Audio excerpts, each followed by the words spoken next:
Hey, evening, everybody. Hello. Welcome back, everyone. Thank you so much for joining us tonight. Well, I guess it depends on where you're at. If you're with David over there, far, far, far away, it's towards the evening. Yeah. If you're with me and Matt in the middle, it's not so in the evening. And if you're with Fry, it's even earlier. So thank you so much for joining us. We are with Dreamkeepers today, and we have some very special stuff going on for the show. David, you are so awesome for joining us. Thank you. Thank you for hosting us again. Every time you guys host a campaign, it always goes good. Well, what are your good luck charms? Somebody knock on wood. Somebody. Right? Are we sure about this? Thank you. We'll take it. We'll take it. But we really know that it is your fans that are really the heroes here, who come to support you and to ask questions and to be a part of this great movement that you are doing. Today is really special. You guys are actually doing a part 2 of what was the first Prelude. Now you're getting into Prelude 2, and we're going to be going through that campaign, which is going to be fantastic. Everybody out there, please, please, please give a like, give a share, so that we can push this message out and get more and more people to see, because we're about to get into indie, baby. All right. So, David, if you will, please let us know who you are and what's going on. All right. For those who are unfamiliar, I'm David Lilly. Me and Liz, we make the Dreamkeepers comics together, and we have a lot of fun doing it. We started Vivid Publishing with it, and at this point, we've got a lot of really fun books. You can read our stuff free at dreamkeeperscomic.com. And if you want to own some copies, Prelude Collection 2 campaign is going to give you a good on-ramp for that. Be sure I'm popping in links inside of the chat here so everybody knows right where to go for the comic. Sweet. Make sure you guys go check out dreamkeeperscomics.com. Dreamkeeperscomic.com. Oh, it's in the chat. Yeah. Look in the You can chat. read this on the website for free. And also Prelude Collection 2. Obviously, we are fundraising to print that now, but you can also read that for free on the website as well. So if you're like, I'm not sure if I like the comic enough to own a hard copy, one way to find out, you can go and read and see how much you like it. There you go. Oh, fantastic. For free. Yeah, well, I mean, me and Liz spend so much time making the comics, and we think they're really cool, and it's fun to share them. So I like the idea of people reading them. You know, it's so awesome. This what's making it so. Everybody out there who didn't catch that, you get to go read Prelude and Prelude 2 for free at dreamkeepers.com. Like, whoop! And look at the reader. That's fantastic. This is fantastic. I do like the reader. Well, I mean, you guys are the ones that kind of like built the reader out for us, which is really nice. I can't take Well, credit for that. If I was coding it myself, it would be a pile of numbers. It's your creative that made it so awesome, though. You know, what's a reader if it's flipping an invisible page? You can't even see the flip. I do like it's got arrow key navigation too. I don't know. I really like arrow key navigation personally. It's just so easier to scroll through on stuff. Yeah. So let's kind of start at the beginning. For those of us that are new, like me, let's start with Prelude. Tell us a little bit about Prelude. Give us an understanding of kind of what we're getting into with Prelude 2. Let's start from the beginning, if you would be so kind for me to just get me up to speed. And I'm sure there's a bunch of you in the chat who are already up to speed. Don't worry, we're going to be pulling chats up here pretty soon. Fry, do you want to show the video first, or do we want to get into the explanation and get some kind of origin set up? Let's get the. Let's see. We've already got people inside of the chat asking about Volume 5, so let's knock that one out of the way really quick, and then that way we can really focus on collection. Well, so can we catch up with the chat real fast and just give everybody a hello real fast? Is that cool? Yeah. Let's see here. Tretchy comes in over on YouTube saying, "Spending time with the fam tonight. Good luck on the launch of Prelude 2 tonight." Thanks, man. Willie Silver says, "Here we go again." Here we go again. Yeah. Let's see. Tumblexy? It's Tumblexy. Butchering that one. Says hello, everyone.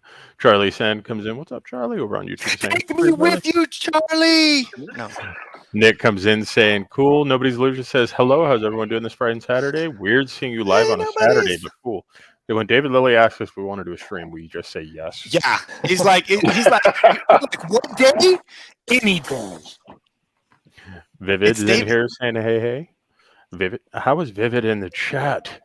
That's Liz is over there and I'm over here, and yeah. I thought maybe we were going to Dreamkeepers Inception or something. Billy Silver says West Coast here soon. West Coast, yeah. Charlie Ascent says David Lilly phone home. Nobody's knocking on wood for us. Thank you. Norwegian Gadget Man, I love that. Says sleeping. Oh, something happened way past midnight here. Well, you're still up for the most important thing of the day. Hey, and then good man. There you go. Says speaking of Dreamkeepers, when is Volume 5 dropping on Crypto Comics? So let's knock that one out so that we can get rid of any of those questions before they start flooding up everything. So hold on. Before we get started, I would just like to say something. First of all, I'd really like to say thank you to everyone.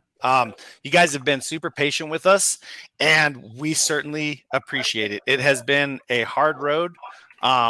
We have really been working super, super hard behind the scenes. It has taken absolutely longer than we had hoped, planned, or even perceived. However, with that said, we're going to be able to show some things to answer this question and give everybody a good understanding of things to look for in order to see where we are in the path to Volume 5. We know that we said, oh, we're going to do it. We're going to do it at CouchCon. Yay! And it didn't happen. Then we're like, okay, we're just going to take down our website for like 24 hours. And that was like months ago. Here's the thing. Just understand. Shit happens. And we just want to say thank you. Thank you to everyone for sticking by us and sticking with us. We are doing something that is brand new. It has never been done before. We're about to impact and change industries. And without your guys' support, we would have never made it this far. So thank you from the bottom of our hearts. My whole team expressed this on the last meeting when we're really getting revved up as to what's coming. But just thank you so much from the bottom of our hearts. We so greatly appreciate everybody's support. It's going to be phenomenal. All right, go ahead. Are you sure, Jared? Well, okay, hold on. I just want to say one more thing. David Lilly looks awesome. That's it. I'm good now. Well, thank you. Okay, so we're going to pull this up really quick here. Matt's actually prepared a really kind of undetailed timeline for us that we can utilize to kind of visually showcase exactly where Crypto Comics is, so that everybody that's got the Volume 5 NFT waiting for them, so that they understand exactly what we're doing right now. thank you again, Matt, for that. It's freaking awesome. Hi. So Yes, it let's, is. You are a stud. let's switch over to that really quick here. So, Matt, if you want to walk us through that really quick. Okay, so first things, we are, our Legos. current stage, Crypto Comics is being connected to the blockchain right now. Now, what this means is we are currently undergoing rigorous testing in order to ensure that everything works perfectly and is a very intuitive UX feel. We've picked a small group of members from our community that have embraced various aspects of our system in order to fully test everything as a whole. Fry, do you kind of want to go into what that means a little, or? Yeah, basically we handpicked a bunch of people that are super active inside of the system and on various streams, both directly with us as well as with creators that we work with, and kind of allowed them to peek around and behind the curtain and give us feedback as we're moving forward. We've also got various creators that are involved in that. David Lilly would be one of them, who have been working on some. I don't know how much can I tell right now, David? Incredible, futuristic, innovative, never before seen. They're working on things that nobody's ever seen before. I'm going to word it that way. Hopefully, David doesn't stab me. Please don't. No, you're good. You can talk all you want because it's got all those cool features in there. So if people know what to look forward to, I'm cool with that. So we can let a little feature out. Yeah, so things like audiobooks, animations, things like that, we're just making sure that everything is working perfectly, and we're letting a few people kind of see what's about to be coming. Basically, what we're doing is we're just giving them a black belt and breaking the system and making sure that everything is good to go. And I think that goes into the next slide. I think I might have overstepped there. Sorry, Matt. Stage 2, single issues become available with early access.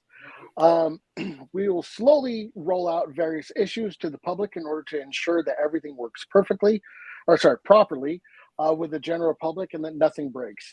We want this done right, and the only way to do this is to control the floodgates. I don't know why Jared's laughing, but I wouldn't laugh about breaking stuff. I'm good at it, though. We call you the bug magnet for a reason. Okay, so we're starting with Death Dwells, issue 1 drops.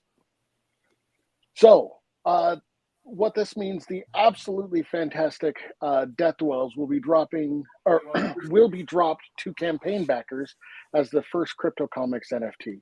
Mm-hmm. We would like to personally thank Tom Rapko over at T3 for helping us with this massive accomplishment. The general inventory begins releasing. So, Fry, take it away. Yeah, so general inventory means that a lot of single issue books, a lot of the smaller, I shouldn't say smaller, but the less well-known creators that are inside of the system, we're going to start rolling out all of their books and really give people something to look at. What we're trying to do is we're really trying to balance the different types and styles of books, so that way one genre isn't overwhelmed over other genres. And essentially every single day we're going to have additional drops coming out on side of the Crypto Comics system from different creators each and every day as it goes. As of right now, we're still working out all the specific details on which creators are going to be on which days, but that goes on to the next slide, and I'm trying not to step on any toes here as I go. You're doing good, Fry. Dreamkeepers Volume 5 is released. Yep. And so as soon as Dreamkeepers Volume 5 comes out, I love how Matt added in the Dreamkeepers elements of every living person has a unique character in the dream world. That's right. I'm trying to say that in my most Hazen Cruz voice possible. Can you guys tell? It was awesome. Yeah, Hazen and would have so been proud. at that point, Dreamkeepers Volume 5 will be released. You're looking at roughly about a week after the original releases pop out. Reason we're doing that is because it's still going to be in early access. It's still going to be, a little rough around the edges on some of the elements. We're a small team and we're working as hard as we can to get everything lined out and ironed out. But we understand that David Lilly's audience, anybody watching right now, that you guys could potentially come in and really throttle how well our system is working all at once. So we're trying to make sure that we're ready and prepped for it to go. So as soon as the date is ready, David Lilly will be getting that date and be able to share it out to everybody that's backed that campaign. That being said, David Lilly has the option to release whatever books he wants with Volume 5. So that could also mean Prelude collections. Hint, hint, wink, wink. We'll see. I love how you Wait a subtly, Yeah, subtle fry. So everyone, that is really the best way for us to communicate. We can't give a hard date because we're dealing with just things that have never existed before. And as you build something out that has no image to follow, no recipe, you really have to feel your way through it. And that's what our team is doing. And we are at the precipice. I mean, we are so close. It is so fantastic. But again, dates have only hurt us. So we're not trying to give a date, but we wanted to give you guys a way to see progress, see things that will say, I have an idea of what's coming next. Now, some things may change. We have to be flexible, right? And I apologize. I talk too much. I got to hurry. I know. But he's talking way too much, and I'm about to cut him off because we have to show the Prelude Volume 2. There's Prelude Collection 2 video because we're down to like 4 minutes until this thing goes. And we got a 2.5 minute video. Oh, my gosh. So, all right. My bad. All right. So this is officially when the hype train starts going. Ladies and gentlemen, Prelude Collection 2. Welcome to the Dreamkeepers Prelude Collection 2 campaign. Let's dive right in. We're Dave. And Liz. For years, we've loved every minute of crafting these pages together, weaving the broader narrative amidst engaging humor and painstaking art. Now Prelude is finally ready for the next collection with over 220 pages of comics seeing print for the first time ever. With our company Vivid, we've successfully funded tons of projects and fulfilled or are in the midst of fulfilling on every last one. And Prelude Collection 2 is bringing more than just books to life. Let's jump right to the end. If you're new to Dreamkeepers, we'll introduce the series soon, but this is just too exciting to wait for. Incredible handcrafted Cinder's Mark Fermente bottle replicas. Masterminded by the peerless fantasy engineer, Mechanical Magnificus. This exclusive run of bottles are handcrafted to exact specifications, but with each bottle retaining a subtle, unique shape. The labels have that handsome, hand-burnt paper look, but they're actually dyed Tyvek with multiple layers of a special water-resistant fixative to facilitate cold hand washing, so you'll actually be able to drink from these things. They come nestled in a hand-etched wooden case, burnt with an authentic Cinder's Mark brand, and with a secret note from the criminal mastermind himself, sealed in crimson wax. These Magnificus Fermente bottles are more than just limited edition merchandise. They're an authentic experience lifted straight from the pages of Dreamkeepers to your fingertips, allowing you to sip pure imagination wrapped in passionate technical ingenuity. There are only a limited number of these bottles in existence, and similarly, Vanth 3D printed figurines hand-painted by Liz are available here in short supply. There's a full range of rewards: metal hard enamel pins, metal prints in the add-on menu, bookmarks, original art. It's all laid out in the campaign below. And if this is your first time discovering Dreamkeepers, welcome and thank you for discovering us. You can read the series totally free at dreamkeeperscomic.com, and for the collectors looking to complete their physical book set, Prelude Collection 1 PDFs, hardcovers, and more Dreamkeepers graphic novels will be available as add-ons when checking out. But we're particularly excited for Prelude Collection 2 because, well, it's the newest edition. It includes the story arcs Pathological Virtue, Flight Plan, Birthday Bashed, and the aptly titled The Pants Are Off Forever. In addition to Grun's escapades, these story arcs cover Bobby's unwitting descent into the criminal underworld of black market smuggling, along with V's commitment to save him, even though he's already got a girlfriend, as Lilith uncovers stunning revelations about her sister that necessitate an army of therapists. This, plus seasonal comics and special illustrations. The book sees Prelude truly come into its own. We are independent creators doing this because we love it. Every order and every share of the campaign helps us out, so thank you for helping us continue creating what we love. We're looking forward to delivering something you'll love too.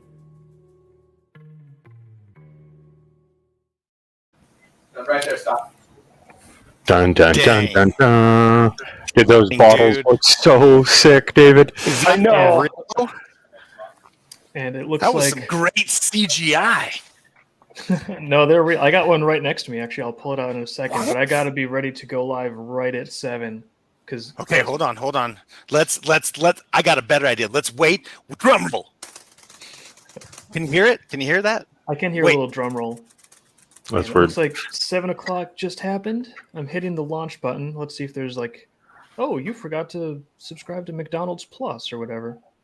Oh, What's serious? McDonald's Plus? Hold Oh, on. Stop, all right, no. stop the launch. I want to find out about this McDonald's Plus. Wait a minute. We got Burger. Wait, is it better than Burger King's Plus, or does Burger King even have a Plus? I don't know, but it looks like we are now officially live. I launched it right on Oh, time. How that about is so awesome. Nice. All right, a link is inside of the chat. Sorry, guys, I was trying to wait as long as I could. No, man. You did good. You did good, buddy. We saw you sweating down there. I was ready.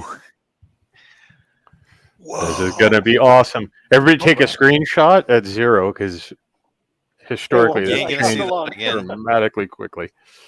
All right, So So, let's talk about this. Let's get let's into this. hit the tiers. Let's hit the tiers real quick because Oh, good that's call. that's Good call. always when we have David on. That's always the first thing everybody wants to know is what can we get, kind of a thing, and Okay, then where's going through the the rewards tiers? and stuff. Where are we right now? Those are the rewards. Which are tiers? Yeah, Is that we kind tiers? of like line it up so it's easy. So the first level is just high resolution hijinks, nice and simple. Okay. High resolution PDF of Prelude Collection 2. So Nice. if people want to have, because like we've been posting Prelude for so long. We've been doing this since like the early days of webcomics.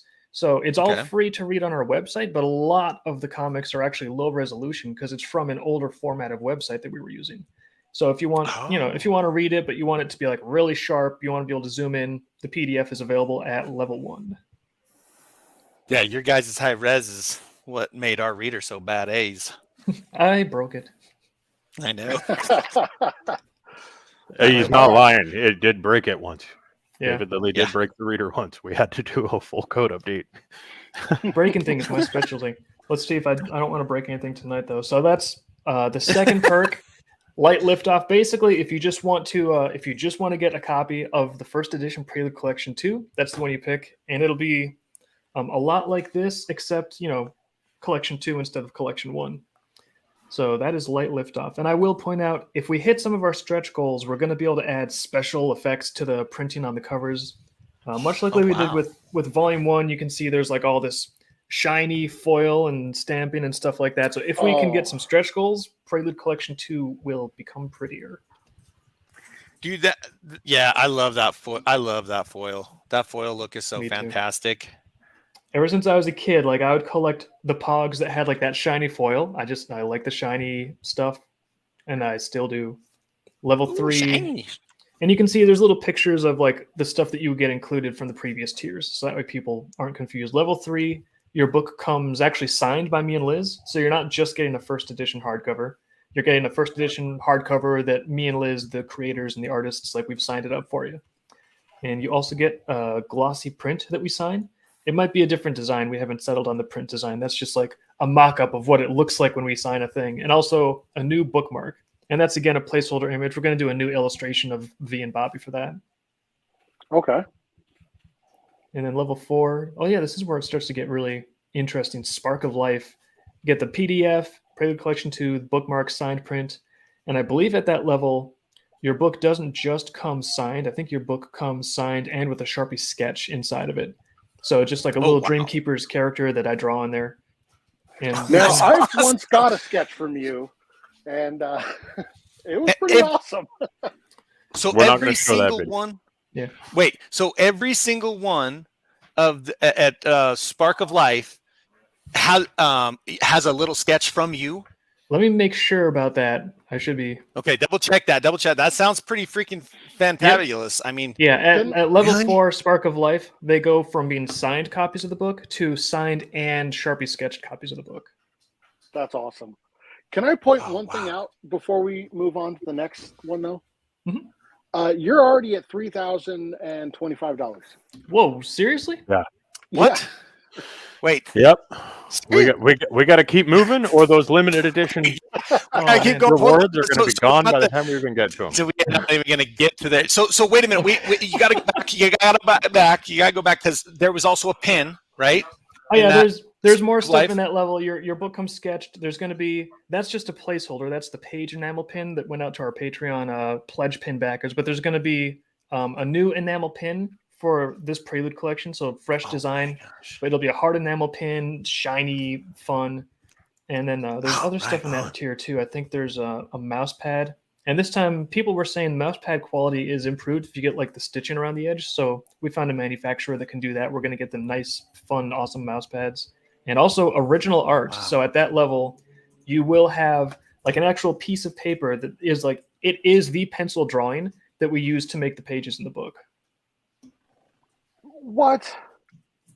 So yeah, you can see all the little like specks of dust and like the blue line sketches and like I don't know why I did it. There's always that cliche of like, oh, indie creators, there's a ring of coffee on every drawing they make. Most of them don't have coffee rings, but they're original art, I promise you. Be sure to sign those rings. You know what I'm saying? Actually, I should make sure to sign the original art now that you mention it, because I haven't signed all those, but we will before they go out. Oh, you're so awesome! I'm still thinking that a coffee mug awesome. stain with your signature would still be pretty cool. To authenticate it, I just have to pour coffee on everything. That's how you know it's legit.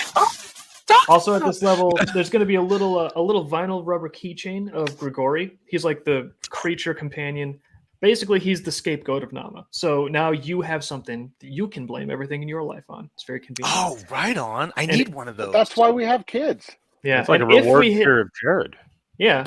So you got your own little scapegoat. Very good for augmenting tantrums. And if we do hit a stretch goal, I think it might be the highest stretch goal. So it's not guaranteed. But if we hit a stretch goal, he becomes like an actual plush, like a full-size plush character.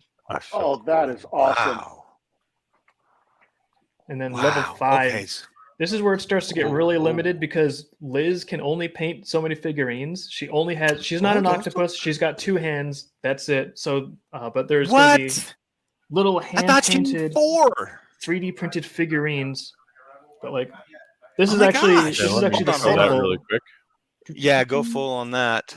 Oh, that is so that cool. looks good, dude. That looks really, really good. Yeah, she's awesome with like those tiny little paintbrushes, and she's in there just making things. Dude, those wings would be really hard when you're getting into staying just on those veins of the wings. That's freaking nice. That looks stellar. And I will say this is a prototype only. The final one, it might be slightly bigger, and we are also going to have it be keyed, which means when you get it, the wings are going to be separate, and then you kind of like glue those together to finish it off. Because if we mail it like this, I think there'd be like probably too much breakage that happens. No matter how good you package it, there's going to be some rough and tumble when it gets shipped. Mm-hmm. So the final figurine is going to come keyed in a few easy to assemble parts. Oh wow! But that is the Vanth figurine. Limited number because we've only got a limited number of Liz's over here. All right, let's get back on that campaign and remember everybody, those are limited. Cool! And you got the sketch for the setup. Yeah, we were working with the artist that created the 3D model for us is Tyler, and he was able to work with me because he originally kind of had like a more straightforward T-pose, and he was like, "Hey, what do you think about this? I'm just making this because I'm cool and I'm making cool stuff." And we talked with them and, assessed, hey, would you be open to having us like include this in a campaign? And could we maybe jazz the pose up? And so that's some of the pencil artwork that I sent him, and I gave him some tips on the posture. And man, he was really capable of just getting the figurine up to a beautiful level. So now we have Vanth figurines. So just out of curiosity, does everybody get a copy of this like sketch along with the figurine, or is that? Oh, I hadn't thought about that, but that would be really easy to do. We could just print off some copies of that and include. Yeah, Liz, good idea from Matt. The concept art of a Vanth drawing with like the pose and stuff. He's already Pay attention, man. Somebody's gonna get a smackdown. Let's just make that into a print and let's include it with people that get the figurine because. I mean, we can only do like 35 anyway, so it's not like it's not like we're breaking the bank. They're just extra prints. Vivid just takes it and knocks it out the park. It's a good idea. It's fun. So it is fun. And actually, it's really cool to see the concept behind the figurine. That really is cool. Where it started, how we pulled things together to make that form. Yeah. And part of the reason we wanted to like have Vanth's figurine in this is because Prelude Collection 2 is actually the introduction of Vanth to the whole series. Like this is the earliest appearance of Vanth in Dreamkeepers. Just like first appearance of Spider-Man. Awesome. Amazing Fantasy 15. Yeah. Oh, hey, Hazen. Hazen's been here, David. Hazen's been here. He's not the whole time. I'm sorry, I've been obsessed with like little G.I. Joes and toys. G.I. Joes and toys? What are we talking about tonight? We're talking about the Smuggler's Delight. Oh, yeah. This is Mechanical Magnificus. He's been engineering these for like over a this year. is something. For over a year, Really? he's been doing this like just some incredible guy that came out of left field, and he was like, "Hey, what if I made something really spectacular? Would that be cool?" And we're like, yeah, sure." And with this, it wasn't even originally planned to be part of this campaign. We were just going to separately make these available, but then like he got everything lined up and ready to launch, and it was right in the same time frame. And I was like, you know what? Let's not try to like sell two separate things and make people choose between them. Let's include this in the campaign. And here it is. But like he made like a crate for every one. There's like this beautiful, it actually took artwork that I've made, like artwork of the plant that goes into these things, and he etched it into the cases, and they're hand burned with like these brands. It's incredible. I know. He was doing the smoke wood look. Yeah. Burning that's oh my gosh, that is so incredible. That is that right there is a very unique level in a campaign.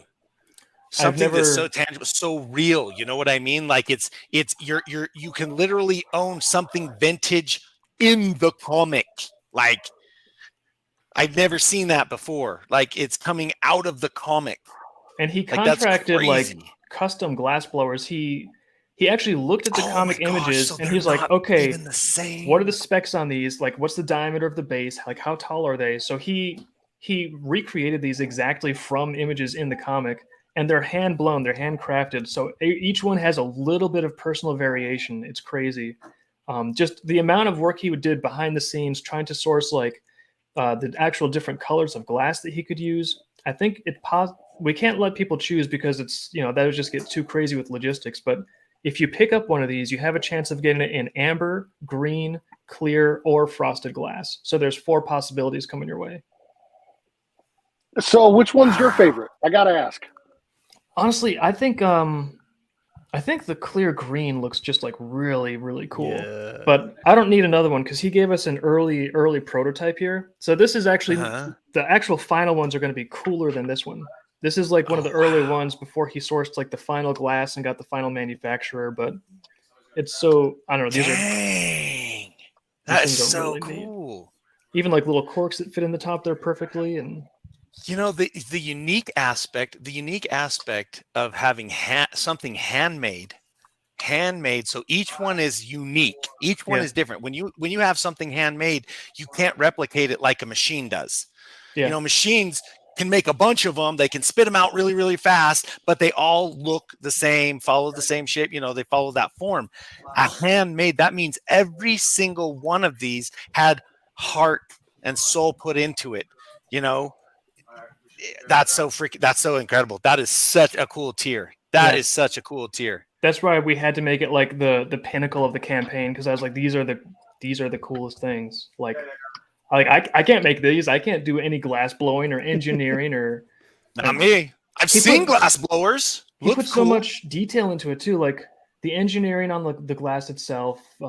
Trying to get like even like the thickness of the lip at just like the right level, and even the label. It's not like a paper label because paper, once it gets wet, it's going to get crinkled up or messed up. So it's not just like an average paper label like you'd put on a bottle that you buy in a store and you plan to throw it away. Like it's I don't even know what it is, but it's Tyvek. I might be pronouncing it wrong, but it's some material. Tyvek? It's more like a fabric. Yeah, it's more like some kind of a fabric. It's got water resistant layers like sprayed on there. It's dyed. It's not just like printed out with like an inkjet printer at home. It's actually dyed in there. So. Oh my gosh! So he had to dye. He had to create the actual like thing to hold the dye in that form to make the script and the speech and the design and everything, right? And he even made like the little metal brands that he used to burn the crates. He had to like make metal brands of these logos from the Dream Worlds. It's crazy how much care and effort he put into like every detail of these. So they're pretty much like if it were a bottle that came straight out of the comics, pretty much is what it sounds like. Yeah. I haven't actually seen these. I've seen like communication back and forth about them. I've heard about them. I've taken a look at some photographs of like prototypes and stuff, but this is my first time actually seeing these, and I'm really kind of blown away at this. Like, figures and stuff like that. Those are really cool things, but this is I can see why this is kind of at the top tier. This is I don't know if there'll be more of these, because there's certainly no be ones of these individual ones because they're all unique, but they look cool. Right. I want one of these. I don't know if I'm gonna be able to get one, but I like them. Hey, if you can't get one, Hazen, if you can't get one, that's okay, man. Do the next best thing, bro, and just share this out so that others who have that opportunity get to see this, because this really is an incredible aspect to this campaign. I mean, something authentic coming out of the pages of Prelude 2. You know what I'm saying? That's crazy. That's just crazy. Everything. Yeah, these are all over the graphic novel saga and stuff too. Well, not all over, but they're there. Yeah. So they're like a vintage part of the storyline throughout. Yeah, basically, like Sinter is this like black market criminal. He started out with a good heart. He wanted to invent something for the betterment of everyone in Andoruna. So he invented the teleportation technology. He forgot to apply for the right permits, so the government put him in jail. And after that, he got out of jail, and he's like, okay, you know what? I'm going to go back to my family roots, and I'm going to be the worst criminal you've ever seen in your life. So he starts starting this whole smuggling. And the thing is, he's like a crazy mad scientist, and that's why the Sinter's mark, like, see, that's his little family crest. Hold on. I want to see the full screeny on that. That's, if you hear Sinter's mark Fermente, that's it. That's Sinter's mark. So, and the reason that the bottles are this shape is because he started out as like an inventor, like a mad scientist type. And so what did he have? He had a lot of like flasks and test tubes and stuff. So they're in like these sciencey looking flask shapes. Oh, so it's basically a beaker. Yeah, it's basically like, he's like, oh, I'm just going to brew my like family recipe black market brew. And I'll do it in these beakers because I'm a scientist. And then it got really popular. And now he's like this big he's like a good guy, but he's still sort of like a criminal mastermind in the comics. So anyways, like that's part of the world building is this black market, untaxed, like license dodging sort of like Fermente. So he's basically a bootlegger. And then so we finally have and in Prelude Collection 2 is like more lighthearted. It's more like, oh, kids running around Calvin and Hobbes. But in Prelude Collection 2, finally they start to stumble onto some of these more dark aspects of the story. Bobby stumbles into like this underworld of smuggling and criminal stuff. So you do start to like actually get into some of these elements, and that's why I thought too that it would be a really good fit for this campaign to include the Fermente and the Sinter's Mark bottles. That's a fantastic way. Awesome. Yeah, that's fantastic. Right. We're at the add-ons. Oh wait, you got add-ons too. Oh, so wait. Oh yeah, the add-ons. It's like that's just if people want something additional on top of the tier they choose. When you pick your tier. And you're checking out an Indiegogo, it's like, oh, do you want to have these add-ons? So if you wanted to like, because there's a bunch of people that might not have Prelude Collection 1 or whatnot. So if they get Prelude Collection 2, they can add Prelude Collection 1 as they're checking out if they want. Or a metal print or anything else in the add-ons menu. That's cool. Okay. Oh, wow. Yeah. Oh, hey, wait a second. My daughter's favorite. Yeah, people can pick up their plush whip if they want. Yeah, I got Whip always hangs out in my daughter's room. That's his normal place now. That's his new home. She took it from my office. I never got to see him again. Yeah. Oh yeah, we're gonna have volume 1s. Those have been out of stock for like practically a year at this point, but we've got another print run of volume 1s in the works. Really? Yes. Right on. Yeah, they're coming. Nice. 4th edition. Gosh. Wait, volume 1, volume 2, volume 3, volume 4, so you can get the whole. What are those called? That's when awesome. They put them all The together? omnibus. If somebody really wants to stock up on books, the omnibus has all of the graphic novels 1 through 4 contained inside. So just for clarity, so I could go to the top. I could get the first tier, and then I could add on an omnibus. Actually, the first tier is the only one that you can't do that because the way it works is I didn't want to give people. Oh, you added an omnibus. Let me charge you the full amount of all the shipping for the omnibus alone. I wanted it to just be like, you're already paying shipping. So I literally went in and calculated all the weight. It was very boring, but I did it because, the company can't lose money on shipping, but I don't want to charge people too much for shipping. So basically, if you pick up some extra books as add-ons, it's not tacking like a whole fresh shipping charge on. It's just increasing your existing package by like that much weight. So that way we're charging accurately. But the very first tier, all people get there is a PDF. So there is no shipping involved. So if you're just picking up the PDF, you can't like add the physical items to it. Okay. Can we talk okay. about one okay. thing That makes real sense. quick? That makes, Sure. I don't know. You're already at $6,000. Whoa, it's been That's like Are we? not That's very much time at all. Guys, We're still talking about congratulations. wow. Thank you, everybody. So We're actually, we're like almost we're getting halfway towards the goal at this point. The goal is 15, I think. Yeah, the goal is 15. really? So. Oh my gosh! Come on, yeah! Anybody out there, if you can not afford to buy anything, please share this out, guys. Because this is fantastic. This is indie, baby. This is indie. Ooh, this is how we do it. All right. Don't quote me on that. Now, can we talk about the stretch goals? Because Yeah, sure. I love your stretch goals. I want to talk about Charlie Ascends. Nice room, Hayes. What's going on there, Hayes? That is a nice looking room. I just Do you like it? We've been having some I mean- earthquakes recently. oh my goodness. Well, Charlie liked it. I'm glad Charlie's into my room, dude. It's a pretty sick room, I have to say. You know, buddies. And Willie says, "Go, go, go!" Yeah. So yes, we are on a roll, and we'll try and get chat more involved, guys. Sorry, I've been slacking. I've been trying to learn about everything that's been going on, but I will get you. You know, guys up Jared, in he's this- just excited. I know, I'm like, dude, I can't believe those freaking what do you guys call them? The The fermented bottles? bottles? Yeah, the Fermente bottles. Fermente bottles. Fermentation bottles. That's exactly what they are. He's fermenting something. A little bit of alcohol. Yeah. So what's with the different colors? I'm assuming that's a selection you can actually choose in Why is the it black blue? market. Now it's gonna be the luck of the draw what color of glass people get. But in the comic, okay. the idea with it in the comic is it's actually made from like this special nectar. There's all this world building, but basically you can have it be anything can be the flavor. You can have it be like strawberry flavored, dirt flavored, chocolate flavored, blood flavored. You can make Fermente in any flavor. You can brew any flavor combo. So there's all this variety potential with it. And that's where you get all the different colors. Yeah. The idea. Oh, whoa. He's a ghost. Dude, you're going awesome. Wow. I'm going ghost. Okay. Sorry, guys. Oh, wait a minute, Dave. What about the grun flavor? What about the grun flavor? Grun flavor. What? I don't know. I don't think you want the grun flavor. Nobody wants that.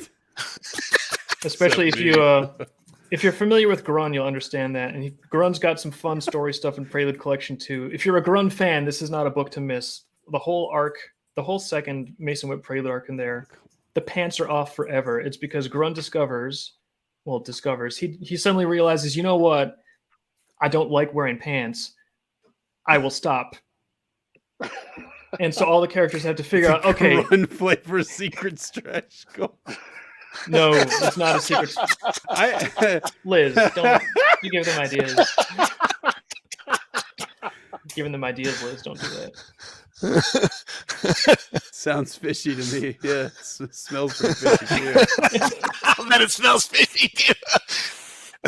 Unless grunge doesn't smell like a fish. You know what I'm saying? I don't know what he'd smell like because yeah. I asked Dave one time. I was like, since grun's a shark, like how animal are these people? Like, you know, is grun's like a shark? Would he be able to breathe underwater? And Dave was like, no. You know, it's not quite like that. You know, they just kind of have like these like characteristics and stuff. So I don't know. Would he smell fishy? Would grun smell fishy, Dave? I think grun smells a lot worse than fish. If I'm to guess. Yeah, I was gonna say he probably smells like ass. Yeah. Most of the time, and alcohol. Like, long story short, everyone has plenty of incentive to persuade him to wear pants again. Oh dang! It wouldn't be alcohol; it'd be Fermente. He probably smells like ass and Fermente, right? Yeah. Yeah. Wow. Get a Fermente bottle. Be like Grun. Woo. Wait, we lost somebody. Where'd Fry Fry go? had to drop.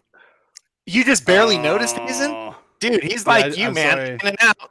Yeah. I was just looking at the bottles, dude. No, I know, dude. Trust me. I understand. They're so slick. Within the third echelon agency. I don't know what that's in reference to. Same. Maybe that's Grun. Ah, he's not sleeping with the fishes, man. He's got it all dialed in. Grun's got it made, probably.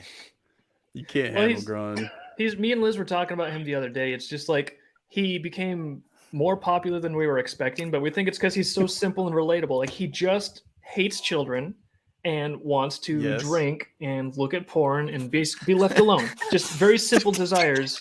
Who doesn't? Yeah. Simple guy, simple wants. I mean, he's a simple man. You know what I mean? Or Grun. Yeah, like we started the comic and it's like, this is a horrible orphanage caretaker. He hits children. He's bad. And, we've come full circle. And now I have a newfound appreciation for he hits children. He's like a hero.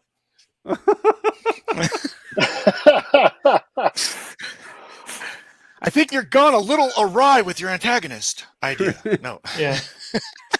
That's how you can tell how Grun's old in every you are. man, It's like, what is your opinion of Grun? That's gonna be a good proxy for your age. Grun is the epitome of just, a man who works hard, wants the simple things in life, yes, but's not willing to work for them. Yes. Just like me. No, you guys work hard. That's not even true. And actually, the way that Grun looks gives him a really the sharp I love is his design. sharp. Yeah, it's sharp, and you're thinking sharp and tactful and intelligent, and then it's like, no, I'm Grun. Oh my gosh, he's sharp, but he's also round. He's got that rotundness thing. The video editor was telling me that he was showing like family members Grun's design because he just thought it was so funny, and like everybody he hasn't like really read Dreamkeepers or anything. He just edits video for us. He's a contractor, and he was just showing people like Grun's design. He said everybody was just like laughing their asses off about like him and like stuff he was doing in the comics or the video panels we sent to him. Now, so wait a minute. What, this is animation going on with Grun. What are we? No, there's not animation. Stuff? These are right now. We're working on a drawing tutorial series from David and Liz. Oh, cool! And it's just called Drawing Comics the Dreamkeepers Way. And we have an editor editing those videos together for us because I don't have time to edit anymore. Oh, I understand. I don't have time to do it. Wow, that is fantastic, David. That's gonna be great. Yeah, we're hyped for those. You're going to be able to learn a lot about drawing from that, I think. Well, so it's drawing, but it's also drawing in the Dreamkeeper style, I'm assuming? Yeah, is that I figure, kind of I can't exactly be like, I know better than everyone about everything. But it's like, I know exactly how I do what I'm doing specifically. So if people like what I do, they want to know how to do it, I can kind of give them a guideline on that. And especially, I don't know, I went to art college, and I don't really have a high opinion of that decision that I made. So I'm kind of feel like maybe I could help people that want to learn how to do this in a practical way. And maybe I could do this to them so they don't have to blow all this money. They don't have to go way deep into debt. They don't have to spend 4 years on a bunch of, requirements that are not useful to them. So I guess partially I wanted to do this to give people an option to develop their skills that doesn't involve maybe taking a detour that it's like, oh, I don't think I needed to make that detour. That kind of didn't really put me ahead the way I thought it was supposed to. Yeah, that's understandable. Now you're going to become the man with the plan who's showing people how to do it, and you didn't even need that. Well, you did need that, but that's part of who made you who you are. But we don't need to focus on that. What we need to focus on is this question. Leftover Halloween sounds we got going on in the background. I love Halloween. Oh no! I didn't scare him off. No! Oh my gosh! You guys are stuck with me now. I feel bad for all y'all. You're trapped in here with me. Right? It kind of feels like that, but don't worry, I won't let you down. My Huckleberry. I will say too, just a note on drawing and Grun and stuff. They've been given some samples in here from Prelude Collection 1. And one of the things I'm really hyped about with Prelude Collection 2 is if you look at the artwork from Collection 1, the early artwork, it's probably some of the roughest we've ever done. And Prelude Collection 2, it gets so sharp. This book is going to be pretty. I'm excited for it. So what we've been flipping through is aspect of it. Yeah, like I kind of liked it too. And when we first started Prelude, I was like, oh, I'm doing a graphic novel. I don't have time to do a web comic on the side. That's crazy. So this will just be fast, sketchy, like Calvin and Hobbes, just like a really quick thing. It's not going to take up any of my time at all. And so that's kind of what I was going for. But as anything that we do, we tend to like just invest more and more in it and try to make it fancier and fancier. And so now the artwork is fully at the same level as the graphic novels. Like you look at the later arcs of Mason Whip and Grun, and it's much sharper. The colors are much more lush. The backgrounds really pop and come to life, which I really like because again, you flip through it and I don't know. I love it when the background comes to life and you can almost like really feel like you're part of that setting. Yeah. Okay. So what we're looking at right here, this is Prelude, right? Yeah, Or is this Prelude Prelude Collection 2? 1. And you can Okay. even see, if you've got Prelude Collection 1, I think you can even see it get better like in the first 200, 285, because Prelude Collection 1 is 285 pages. So yeah, it starts That's out incredible. kind of like nice, That's simple, incredible. rough. And as it goes, it just like artwork tightens up a little bit more. The panel layout I starts love to breathe. watching that though. I love seeing that. I've worked with like gotten to see that through so many different indie creators where I see their earlier stuff and then just how they've perfected their art over time. And it really is a testament to, practice makes perfect. Yeah. You know what I mean? Like you're starting out somewhere, you're putting it out there, you're being real vulnerable because you're putting your artwork out there as is. And then over time, because people saw what you initially put out as something incredible and they're like, oh, I want to be a part of this. You've been given the opportunity to just continue that. And it's refinement and refinement and refinement because the stuff that you guys have is phenomenal, incredible. Like I remember when we all first saw it, everybody was like, he wants to work with us? What? For real? Are you sure? Like, does he know who we are? Like, you know what I mean? Like, this guy's stuff is fantastic. And Prelude really gives the opportunity to see you go through your progression. You know what I mean? Like from Prelude to Prelude 2. And I agree with you. The new stuff looks just exquisite, man. Your guys' artwork, the way you guys refine, the way you guys take the time to make those scenes come alive and you're drawn into that world and you feel a part of that world and it's so magical and bright and beautiful and there's so many interesting things and something's a little scary but something's a little funny, you know what I mean? Like it's just fantastic. This is Prelude 2, right? Actually, technically, this is going to be in Prelude Collection 3 someday. Our production outran the number of pages in the second collection. Oh, no But kidding? this is about the level of artwork that Prelude Collection 2 is going to be at. We kind of got to this plateau where you can see the panel layouts have a lot more variation. It's no longer like 1, 2, 3, 4 panels, 1, 2, 3, 4 panels. There's like different juxtaposition and overlap and sort of all this fun stuff and use of negative space and the lighting in the backdrop. That's a really cool use of negative space where they're standing outside the frames. I love that. But you've given reference to where they are within the frames. Yeah, like sometimes I feel like because sometimes I love to put these like really lush detailed backgrounds in there, but at other times I think negative space on the page just makes it really, really relaxing and easy on the eyes to look at. So we try to get a balance of like intricate detailed backdrops contrasted with like negative space and these open areas that are pleasing to the eye. So, and it's always always a process of experimentation, but it's just really fun trying to hit the right balance in there. Yeah, and cool. And over time it just gets better and better and better and better. Definitely. Do you feel you're at the apex, or do you feel like you've got a lot more to go? It always seems like it kind of jumps up in plateaus. I don't think I'm at the apex now. I feel like I've still got some improvement I can do. That's awesome. That's awesome, dude. That's fantastic. So I feel like I could sharpen up a little bit, but part of it too is I feel like I could go faster. A lot of my improvement, I think, is just going to be down to like the basic drawing skills. I think mostly I've got the lighting and the shading down pretty good. But especially, so I want to sharpen up. I want to get my drafting a little better. I'm doing this how to draw video, but that doesn't mean I've made it. It means like, here's how I try to think when I'm also trying to improve. And another thing is sharing knowledge. And of course, like one of the secret ingredients is I would love to go faster. I'd love to make more books faster and get the story moving even quicker for people. And so these tutorial videos could potentially be a way for me to like train up more people in the pipeline on comic production. Oh, I was gonna ask that because where you are doing like you're teaching in the way of Dreamkeeper style, your style, right? Mhm. Then those people who kind of take on those lessons, then they can be like, they could become like fan art drawers and stuff like that, who can submit stuff and be like, oh, hey, this is what I can do. And then that allows you guys to actually be able to say, oh yeah, your stuff looks great, and work out situations and things like that, right? Yeah, and we don't necessarily have like the resources to like pull in and like nail down contractors right now.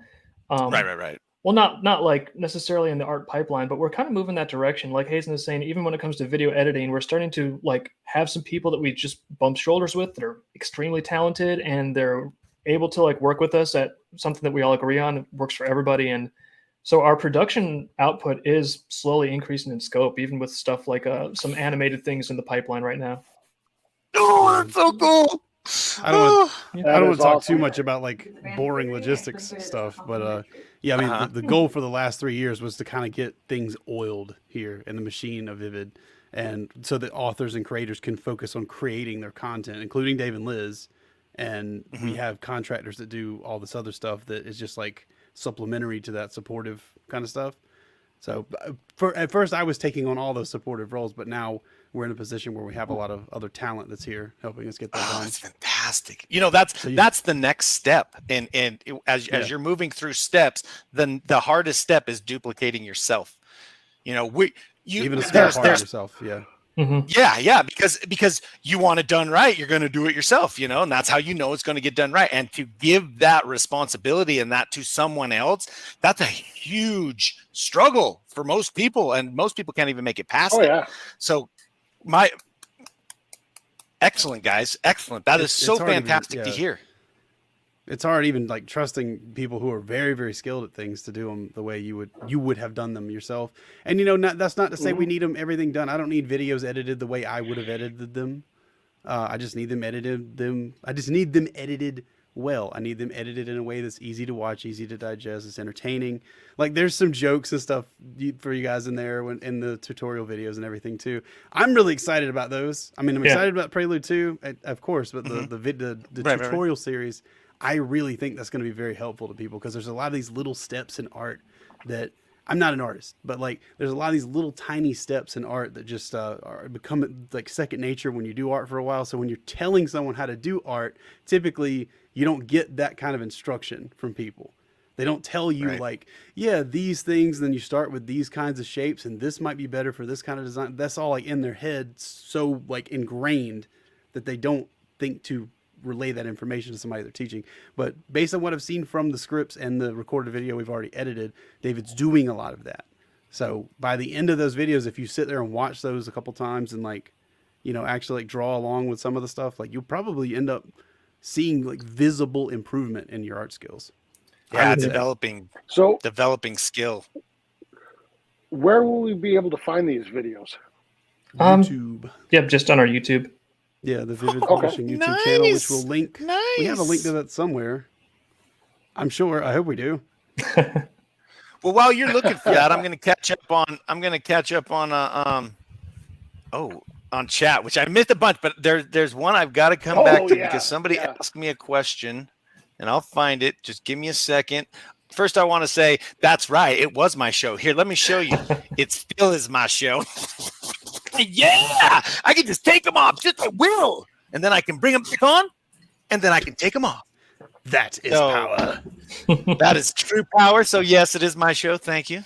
I don't know where to. And then I'll put it in the every chat time here. we start arguing outside. So.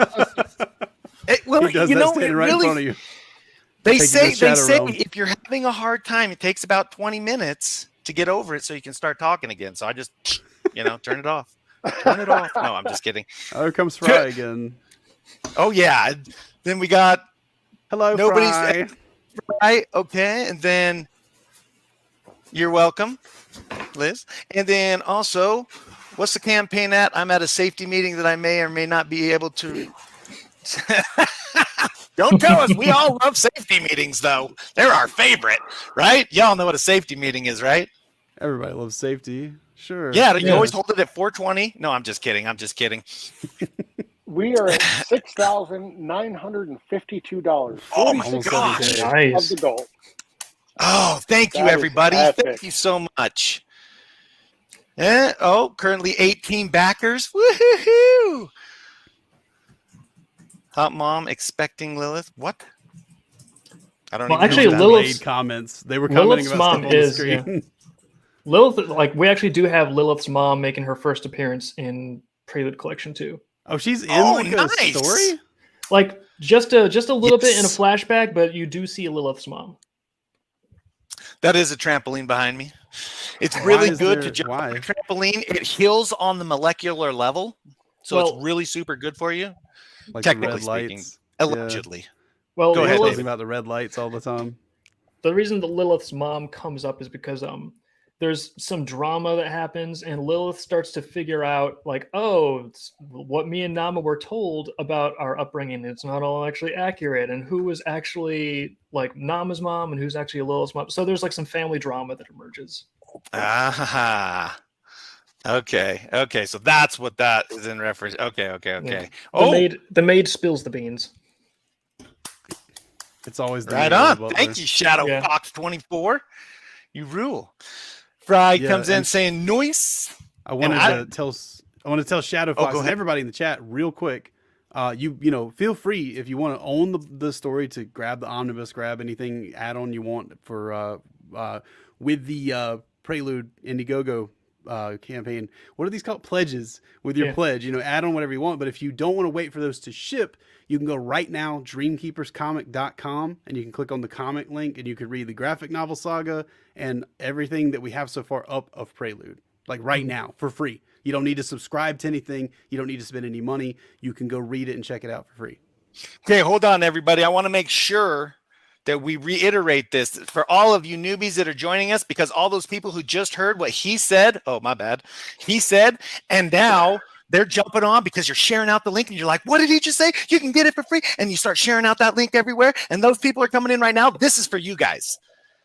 You can go to dreamkeeperscomic.com Yeah. Dreamkeeperscomic.com. /comic. You can go to /comic comics. if you want to. Yeah.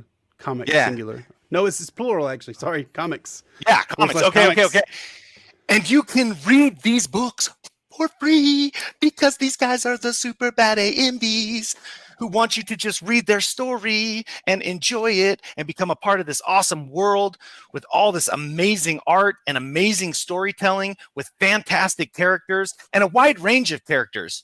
You know, there's a lot of really different kinds of characters, so a lot of people can resonate with different brands of characters. This is a fantastic story, and you have the opportunity to share this out so your friends and family can read it too. Boom. Yeah. I And gotta you get don't this have to to my go to kid. any weird sites and download any viruses. There's no need to pirate Dreamkeepers. It's all right here for free. Unless you want to own a physical copy. There's no need to worry about any of that crap. Just go to the website and you can read it for free. We'll give it to you. We're giving it away. And we love all of you that want those physical copies. We love all of you that want Absolutely, to support this campaign. And they love you guys so much that they are giving you the opportunity to share this out to family and friends for free so that they too can join in this journey. That is so phenomenal. Guys, you guys are freaking, you're always one-upping. Man, like so many flexes in an hour. It's just incredible. We stay on like top, to Jared. make comics. That's Yeah, why we you like to guys make are comics. on top, Hazen. We really like when people read the comics too. That's really nice. Exactly. So we try to make that very easy to do. You guys, well, I would say that you guys have found the magic recipe, or, you know, that one awesome like thing that'll make it work, because anybody out there, it's free. You can go read it and see what the hype is about. Why people get behind this, because this story is so neat. It's so original. It's so new. And the skill set of David, he's so, you know, nice and like soft spoken, and he doesn't put it out there, but we all know he's a badass, like straight up, like gangsta looking badass, man. Like look at him with that hat. Yeah, and look the at that skulls. that hat. He's got the little gangster hat. Who's the guy? Who is the guy that Johnny Depp played in the bank robbing? Oh, John Tommy Wick. Gun? No, No, not John. Oh, That's not Johnny Depp. That's John Keanu Dillinger? Reeves. Oh, crap. John Dillinger. Yeah, Yeah. Dillinger. He's got the He looks Dillinger like- going on up here. Yeah. Oh, Stain my red the bad. blood of his All right. enemies. Could we talk about these stretch goals real quick? Because I am dying. Oh, good. Yes, Yeah. we can. I'm sorry. Need to get back to the. I'm sorry, guys. I warned everybody before we started the show. I said, guys, if I take this off track, get me back on track. Thank you, Matt. Thank you for listening to me. All right. Let's do it. So, what is this double bookmark? You said the first one was going to be a placeholder. Do you know who's going to be on the second one, or is it two of the same, or like how does that work? We haven't decided yet, but the way it is now, people are going to get a Bobby and V bookmark, and with some new art. We're going to make some new stuff, and if we hit that stretch goal, everybody that's getting a bookmark will get 2 bookmarks. So there's going to be like a second bookmark with all new artwork and design. They're different bookmarks. You're not getting like 2 copies of the same bookmark. That would not be fun. Okay. And the treasure treatment, what is that? It says something about the glimmering foil stamp. That is when Prelude Collection 2 goes from like a nice big hardcover to like the foil stamping and the spot gloss and all the fancy stuff on the cover that just makes it look even more beautiful. Okay.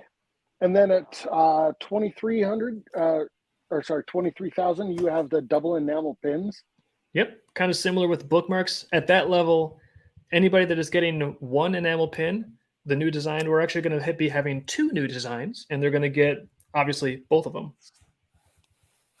And then it looks like at 25,000, you're doing 3. Yeah, at that point, then it's like a full set. Like we have the Prelude Collection 2 set of enamel pins. So there's going to be 3 designs. And if we hit those stretch goals, you don't have to do anything different. If you're at a tier that includes the enamel pin, then you're just getting like the additional ones with that. So there's nothing more you have to do. They just, if we hit the stretch goal, the pin multiplies in your package. Okay. Now at the 4,500, that's the one I'm really excited about because I love stickers. So Right. I don't know why. I love Because stickers. they're awesome, and we put them on things like our laptops and our screens, the backside anyways, and Oh, that's skateboards true. and all that good stuff. Like stickers go everywhere. I put mine front and center in my screen, and then I can't draw. Oh, He puts it on We'll his have a drawing sh- tablet. Yeah. we'll have a chat about that afterwards. We know what the problem is with the tutorials now. The delay is due to the stickerage. Yeah. You would be able to see what I'm doing if you could just remove the sticker. Thanks a lot, Dave. So at that level, people can ruin their art tablets. With style. At the 55,000, you have the sleek slipcase. You already have that like designed, or like do you have? Nope, but it's sort of like if we hit that level, then I get to pull out all the stops and do some new art yet again for the slipcase. And in case people are like, what is a slipcase? It's similar to what we were able to unlock for the omnibus. And as you can see, it's like a case that the book can slip in and out of. And they are really cool and pretty. So I hope that we They also protect the book. they also my protect the book, gosh. yeah. That's fantastic. So at I that love level, that. Prelude Collection 2 gets upgraded to having a nice, beautiful slipcase. And whenever I have the opportunity to like make some kind of art, especially when I know this is going to be on like a physical item that I intend to have, basically be lasting longer than the pyramids, I go all out and try to make the art as like intricate and beautiful and awesome as I can. So if we do get to that stretch goal, I'm going to be pulling out all the stops and doing something very pretty. Now that slipcase, did it have the Dreamkeepers logo like cut out from it? Yeah, the omnibus Yeah, where it slipcase, slid over. we were able to have a cutaway, so you can see the And that's logos sick. on the actual book cover, and then the case, it's like this hollow spot. So that way, So cool. when you put it together, ta-da! So I don't know. We don't That have looks good. the design down for the Prelude Collection 2 slipcase just yet, but hopefully we could do something, maybe a cutaway, maybe another foil stamp. I know for the Bethlehem campaign that we're printing now, that slipcase is going to have a silver foil stamp. It's going to look really nice. Oh, nice. Oh, that is rad. I love gold and silver foil stamps, man. It adds I don't know, it just makes it feel more value, more expensive, more top tier, you know. You're walking in, you know, and you're busting out the big coat and the awesome shoes and the awesome wallet, and everybody wants to rob you for it because you're looking so awesome. Like just a little bit more Bert Ives, you know. I think for me it's just so simple. It's like I'm just like, ooh, shiny. That's it. Like I think there's a little crow inside all of us. It's just like, ooh, shiny. And so it's like I want to put shiny stuff on my stuff. Yeah. Dude, I pick up shiny rocks all the time. My wife is like, "Why do you like that That's why rock?" I'm y'all like, like it's kind me of so shiny much. and smooth. All right, I got to get Jared back on track. He's talking about shiny rocks now. So, Sorry, guys. the last stretch goal you have listed so far is 65,000. That's the Gregory Unleashed, right? Yeah, at that level, the people getting the little Grigori keychain, like the little flat rubber keychain, at that level, Grigori becomes a plush. So then you're going to have this thing that you could literally blame. You could throw them during tantrums. Do they still get the keychain or? Yeah. Okay. All right. I'm just making sure. Yeah, I figure we'll take the keychain awesome, and we'll add a plush to it. So. Okay. Yeah. Sick. Yeah. You know, Drac Razor Claw came in saying need weather resistant stickers for cars. Just saying, and I agree. The weather right now is tumultuous, and our heart goes out to everybody in Florida and the Carolinas. You know, we pray for you guys and we send you positive energy, and that is a really cool idea. Like, you know, if there was a way, because I love stickers on my cars, right? But man, some last and some don't.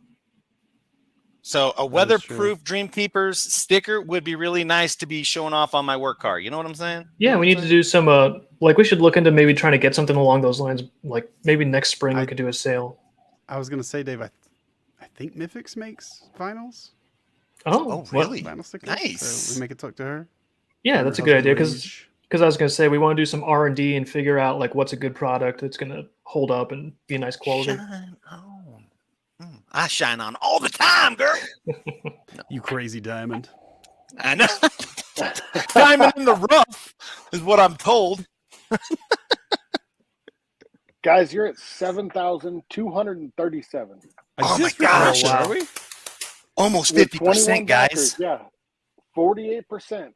Nice. That is fantastic. Within the first everybody? hour, we are already I'm going to say like, you know, it's pretty much halfway there. 1 hour, we are halfway to goal and we still have the rest of the month. So thank you very much, everybody.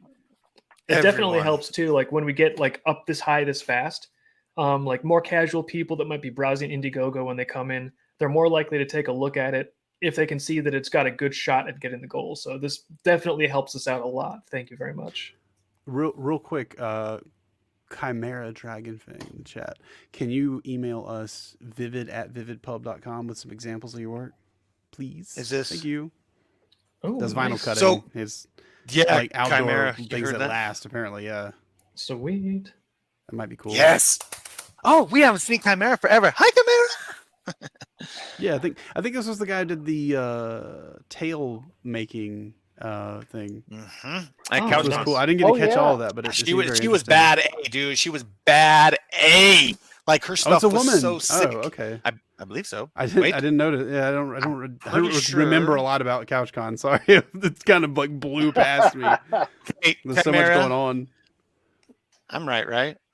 Like I'm right. I remember you, right? I'm not sure, right? But I know oh my they gosh, make cool vinyl stickers. Apparently, my own sanity. I might be in another reality, guys. It's happened to me before.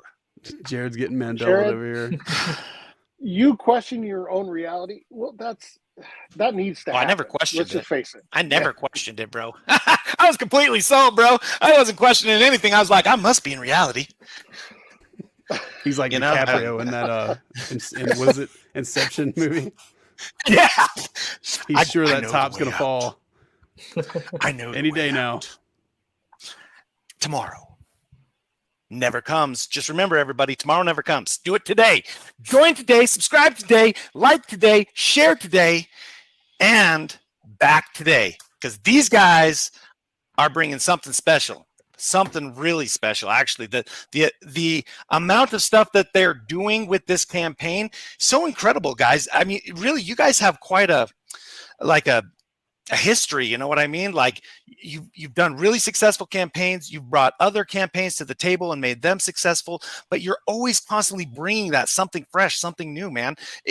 Does it like, is it hard at sometimes where you're like, oh, I don't know what to do next? Yes. Or you guys got this planned out for years? I would say sometimes it's really difficult, and you're working as hard as you can, trying to make things special and fun and exciting for people. And sometimes things just sort of like present themselves because other talented people just show up. Like I have to say, like when it comes to these Fermente bottles, like I didn't do any of the logistics or engineering, like nothing. This is just someone extremely talented and interested came along, and sometimes that happens and things don't line up, but sometimes it does line up. So to a degree, I would say we're getting very, very fortunate that Vivid Publishing and Dreamkeepers were starting to link up with some people that are just like incredibly good at what they do. So a lot of it I can't like take personal credit for. I just have to say, like we're fortunate that we run into some really talented people, and fortunately we have the business put together now where we can actually take that talent and bring it to your doorstep and something where you can hang on to it forever. Yeah, there's a lot of really talented people in the Dreamkeepers community stuff too. Yeah. But I don't know. I've been around some communities before, but like this one definitely has a lot of people who like a wide range of talents and stuff too. Manufacturing, glass blowing. Obviously, people make figures. There's people who are really good artists. There's you name it. Actually, on that note, I should mention in passing, this is October, so it's time for the annual Dreamkeepers Halloween fan art contest. So if you are in the Dreamkeepers community and you want to make some art and like win some prizes and stuff, there's more information at dreamkeeperscomic.com/Halloween. And we're going to be putting, little reminders out on social media all October long. Nice. Halloween's like my favorite. Like it's fun. I love Halloween. We do trunk or treating at the church with the little kids, and me and my wife, we always go all out, and it is just so fun to see these tiny little kids. I'm talking little ones because it's trunk or treat, in a parking lot and stuff. These tiny little kids, man, they come up, and I've got all sorts of stuff like just falling out my face or something, something real like, or I'll have like a cool setup. Man, they just like ooh, and they'll like go around big wide arms. They won't come up to get the candy. Oh, it's so fun. I love Halloween. I'll just read the rules right now to your. Was that? What rules? What are you talking about? What's going on here? Oh, I was just reading the rules for the fan art. Yeah, if anyone wants to know the details or like how many categories could you try to enter and all that stuff, website's got all the details laid out for you. Oh, fantastic! Where is that on the website? /Halloween. That's how big the website is, guys. What's the link you use? What's the navigation? I typed it in. I should probably make a button somewhere. Oh, I see how you are. Oh, thank you. .com/Halloween. Yeah. Okay, there's a news blog now. So if you go to the homepage and scroll down, there's an update on our blog that just gives you all the information. That's what I ended up using. Yeah. Halloween. Okay. So for those that are not skilled in the ways of the URL, it took me a long time to learn this stuff. For those that are not skilled in the ways of the URL, you go to the homepage, you scroll down. We're following you, Matt. You scroll down to where right here. You're scrolling. 17th annual Dreamkeepers Halloween fan art contest. Okay. Now, for those of you that are schooled in the ways of the URL, you can also go to dreamkeepers.com/Halloween. Dreamkeeperscomic.com. Oh, what did I say? Did I say Dreamkeepers and just leave it? Dreamkeepers.com. I think that might actually be a website, but it's something completely unrelated. It's not even your. This is okay, guys. It's some kind of weird like, video strike every time I've said that. I'm Dreamkeeperscomic.com/Halloween. Oh my gosh! If you're an idiot like me, you're not going to be able to use the URL. Sorry. swear. Fortunately, if you guys just Google Dreamkeepers, we're pretty decent at the SEO, so we'll come up. Well, you can find us. You guys are decent with the SEO. Matter of fact, Dreamkeepers and Google search and all the other searches will bring you guys up, and a lot of assets and resources associated with you guys. You guys You're do a welcome. fantastic job. Yeah. Brand. No kidding. Leave it up to me to send everybody to somebody else's website. Thanks, Jared. Oh my Jiminy. I'll have to correct that someday. Oh, somebody was asking, is there hoodies? Hoodies, not yet. Do you guys ever do hoodies? We have not done a new apparel drive in like forever. I'd say a couple years. Yeah. Can I make a request? If you do a hoodie, Mhm. that you do some badass freaking silhouette design down an arm, or like some tribal or something that's really Dreamkeepers-esque, but it comes down the arm. It's not flashy. It's just outlined and real shadowy. Do your design over here and the branding on the back, however you want to do it. Maybe something cool on the hood, so when you pull it over, you got two eyes or something. I will say though, like, yeah, I was thinking, yeah.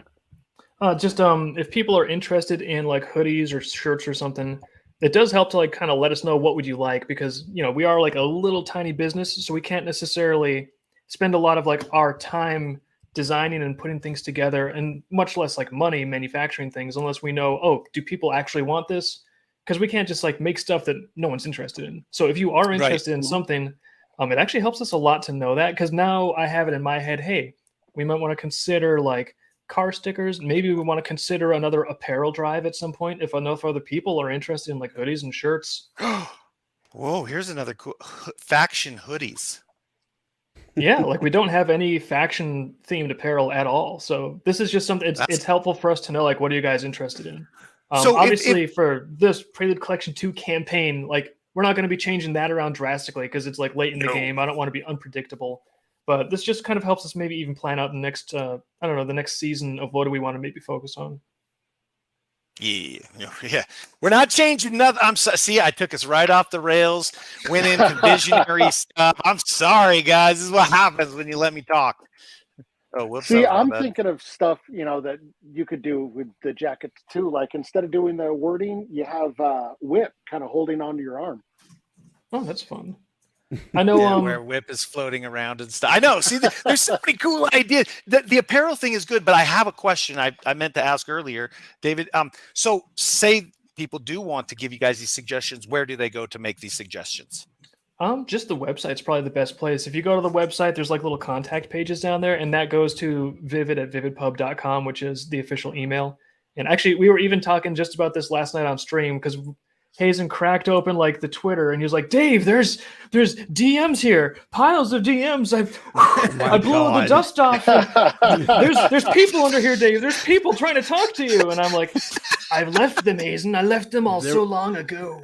There's like 100 DMs that were just like unanswered, unopened, unread. I was So we're doing Tectomic right now, and I was actually talking to a voice actress that we're hiring that she only really communicates through Twitter, and I looked in there and I was like, "Huh, that's weird. Everything on this page is white, like it's not been read. Something must be wrong with Twitter."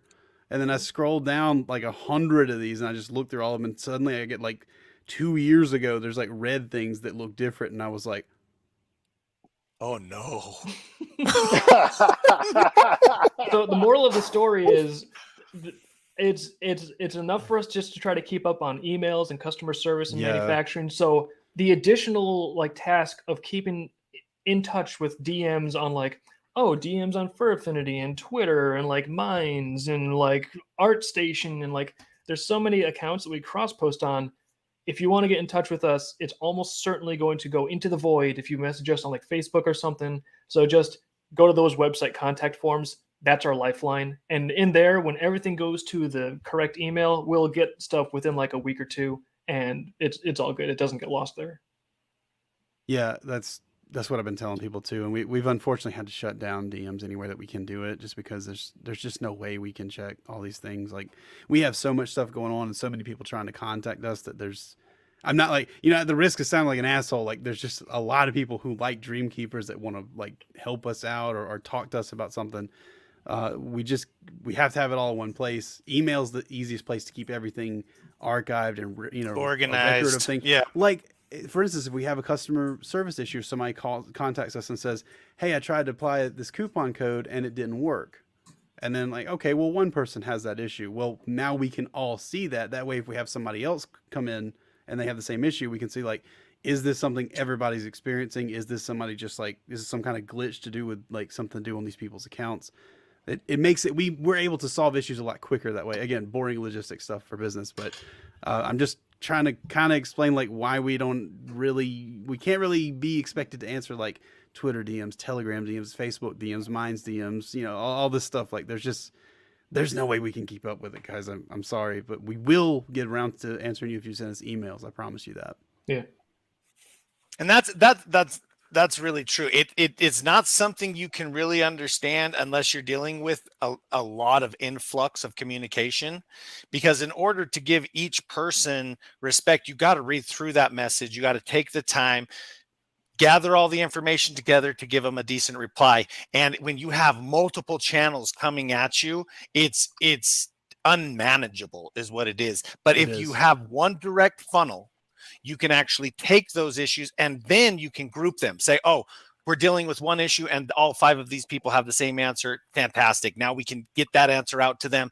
It really is something that is a logistical nightmare. If you ever, we understand your pains, trust me. Yeah. And that's why we've worked very hard to try not to develop a lot of outside communication, social media aspects where we build too many channels to have to keep updating and answering. And you know what I'm saying. You know exactly what I'm saying. You're like, you never even answer me, you sons of biscuit. I did. Like we kind of inherited this because before I got to Vivid, I think that was like Dave and Liz's main thing was like just DM us on anything because they had a smaller community before I got here. Frankly, right. And right. It was possible to do all that then when you had like maybe like 2 or 3 people a week trying to get a hold of you about something. Now we have, we don't have a lot of issues really because thanks to the website, the way people are powering our website now, very good. So we don't have a lot of issues with that, but we do have a lot more communication going on with contractors, a lot more communication going on with manufacturers. Again, boring logistics stuff with business. This is right. The boring bread part of the sandwich of Vivid. That's almost entirely what I handle. So like all these system stuff. We're almost to 8. Yeah, let's get back to something more exciting than this. I'm sorry. Yeah, we're almost at 8K. Logistic. Now, hold on though. I would like to say just real quick, I will volunteer me and my kids. So if you want to just send us the hoodies, I will make sure I take pictures, good pictures, and any other apparel that you would like us to wear. There's going to be these kids with this bitter look on their face, like, I can't believe he's making us do it. Is that what you guys want though? Do you want some hoodies? No. Like, give me a 1. Give me a 1 in chat. Sound off in chat. Any chat. YouTube, Twitch, whatever. Good. Just let me know. Put the number 1 in chat if you want hoodies. We'll see. Come on, guys. They want these. Start sharing this out. Let's get these hoodies online. Now, I'll make it a stretch goal. This is okay. Scratch that. Hazen's not. I don't care. I mean, he's the boss, but he really. Hold on, man. You can't get. We're Jiminy Christmas. I'm having a heart attack here. Didn't we say we weren't going to say anything crazy about the campaign just a second ago? Well, it's not that crazy. Come on. Listen, it's been so far. If we put a stretch goal at $100 billion, we can do hoodies. I know if we had a spare $1 million, if we had a spare 99.9 billion, I think we can. We do. I'm sure we can get it from Congress. I know some people are handing it out in Congress. Yeah. Let's get some. We just have to change our HQ location. Hold on. Careful. We want whoa. Don't change your location. Let's keep everything on the level. So the hoodie thing is something that you guys should be telling these people about if you want this apparel, because the cool thing is Dreamkeepers does have some really fantastic designs, like the factions ideas and things like that really, really are cool. And I'm sorry, but I'm a big hoodie person. Me and my kids love hoodies. And don't worry, I always make my kids smile right before the snap. I'm like, I will ground you, no ice cream, no nothing. Oh my You God. smile now. No, we don't want kids working under duress for us. No. No. They smile and we take a picture and we say, look how happy you were. And they're like, oh. They're like concealing like remember. middle fingers, like their V. What like you're their saying is Vietnam way POW. crazier than what I was saying. What are you talking about? Hey, man, have you tried to take a picture with kids? They're trying to signal to the No, camera. I have like, not. This is not cool. The It's smile is really fake. Please hard. send help. I don't have It's kids. not- Look at me. It's not an easy task. I mean, all it takes is I know it's not it easy. doesn't take anything. That's why I didn't Actually, have they any. just not happy about it. They're just like, I'm not going to. Well, I mean, why are you trying to make them look happy? Do you want to? They want to But play actually, Fortnite I and don't eat French threaten fries and them. stuff, man. No. not What take I do pictures. is I say, do you want ice cream afterwards? You want ice cream? We'll go get ice cream afterwards some Fortnite if you Hot smile Wheels? for me. Tiger? But see, Yeah, why, I'll buy 'em here's, Hot Wheels for a smile. here's what I don't understand. Why are you trying to make them look like they're happy and well behaved? Just be like, here's a photo. Click. Yeah, when you look back at this, you're terrible. You look terrible. Nope, This is what I I, don't had want to 'em to deal with. remember that. Just Here it I don't is. want 'em give to it to remember them. that at all. It's Dreamkeepers, and they'll go. The pictures aren't for them. They're for my wife. And she wants to look back and see everybody that's smiling and happy.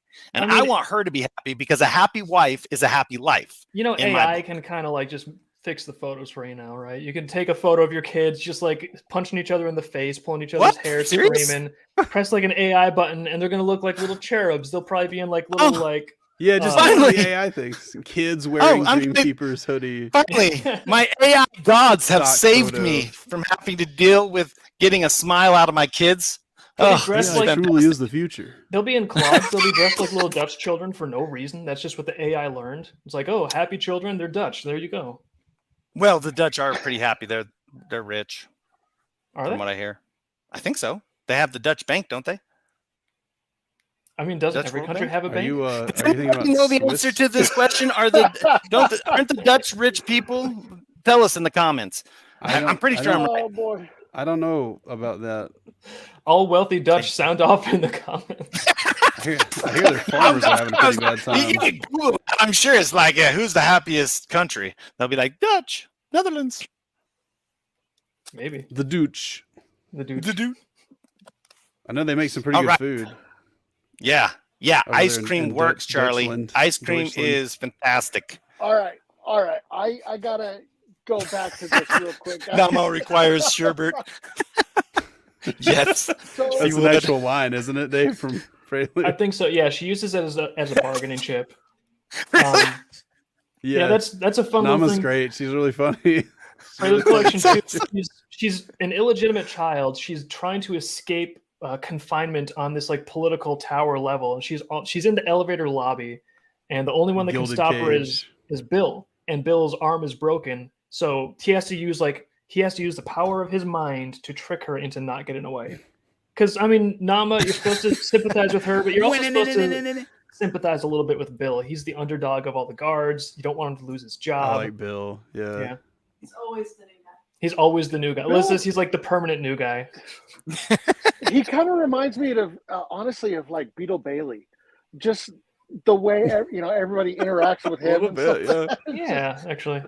He's like Beetle Bailey Night Ops. Beetle Bailey Spec Ops. Yeah. So, what actually gave you the idea to do the Prelude 1 and 2? Originally we were doing the graphic novels, right? And it's all these adventures and nightmares and like terrible things, and it's exciting. And we were learning more about our characters, and like we were really filling in their backstories and figuring out where they came from. And there was like so much stuff in their backstory that was just really fun and interesting. So we were like, hey, there's a lot of fun, interesting stuff here. And on top of that, the graphic novels, it's more of like a traditional story arc. So you really have to plot it tightly. You don't want to have a lot of stuff happening that's like extraneous. So the graphic novels, like it's sort of like you have to get these story beats tightly correlated, which means you can't just like relax and make fun of Grun for not wearing pants for like a few months. It's just not really, you don't have the flex to do that. So we wanted to have some storyline room where we could just like basically have some more fun, be a little more laid back, a little more lighthearted. And so those two things combined, we're like, hey, there's a lot of fun backstory with these characters. We'd really like to do some stuff that's a little lighter, a little more humor based. It's not quite so tightly plotted. And so then Prelude was the outlet. We're like, okay, let's actually go into their backstory. It'll be like the Muppet Babies of the series. And we can show these characters having fun as kids before monsters are trying to like crush them to death. And so we're just having a good time. Yeah. Trying to crush them to death. Yeah. A little demonic, but you guys are getting mad at me for saying I'll take away your ice cream. The stakes All are right, high. all right. I'm telling you, the stakes are high in Dreamkeepers. Yeah. So, hey, anybody out there who's watching who has seen Prelude 1, let us know in the comments what you thought of it. Let people know what you think of it so that they can understand, is this something they want to dig into? Again, these guys are letting you read it for free. Share it out to your friends and family so that they have the chance to actually check out this story. And then you get to start with the characters from the beginning, which would work so incredible into volume 1. Oh my gosh. Like, I will say, the graphic novels are designed to be just standalone. You could pick up the graphic novels and you totally have a great thing. Same with Prelude. You're supposed to be able to I'm going to pick up Prelude. Hey, this is a fun little comic. This is funny. I'm having a good time. So they're standalone.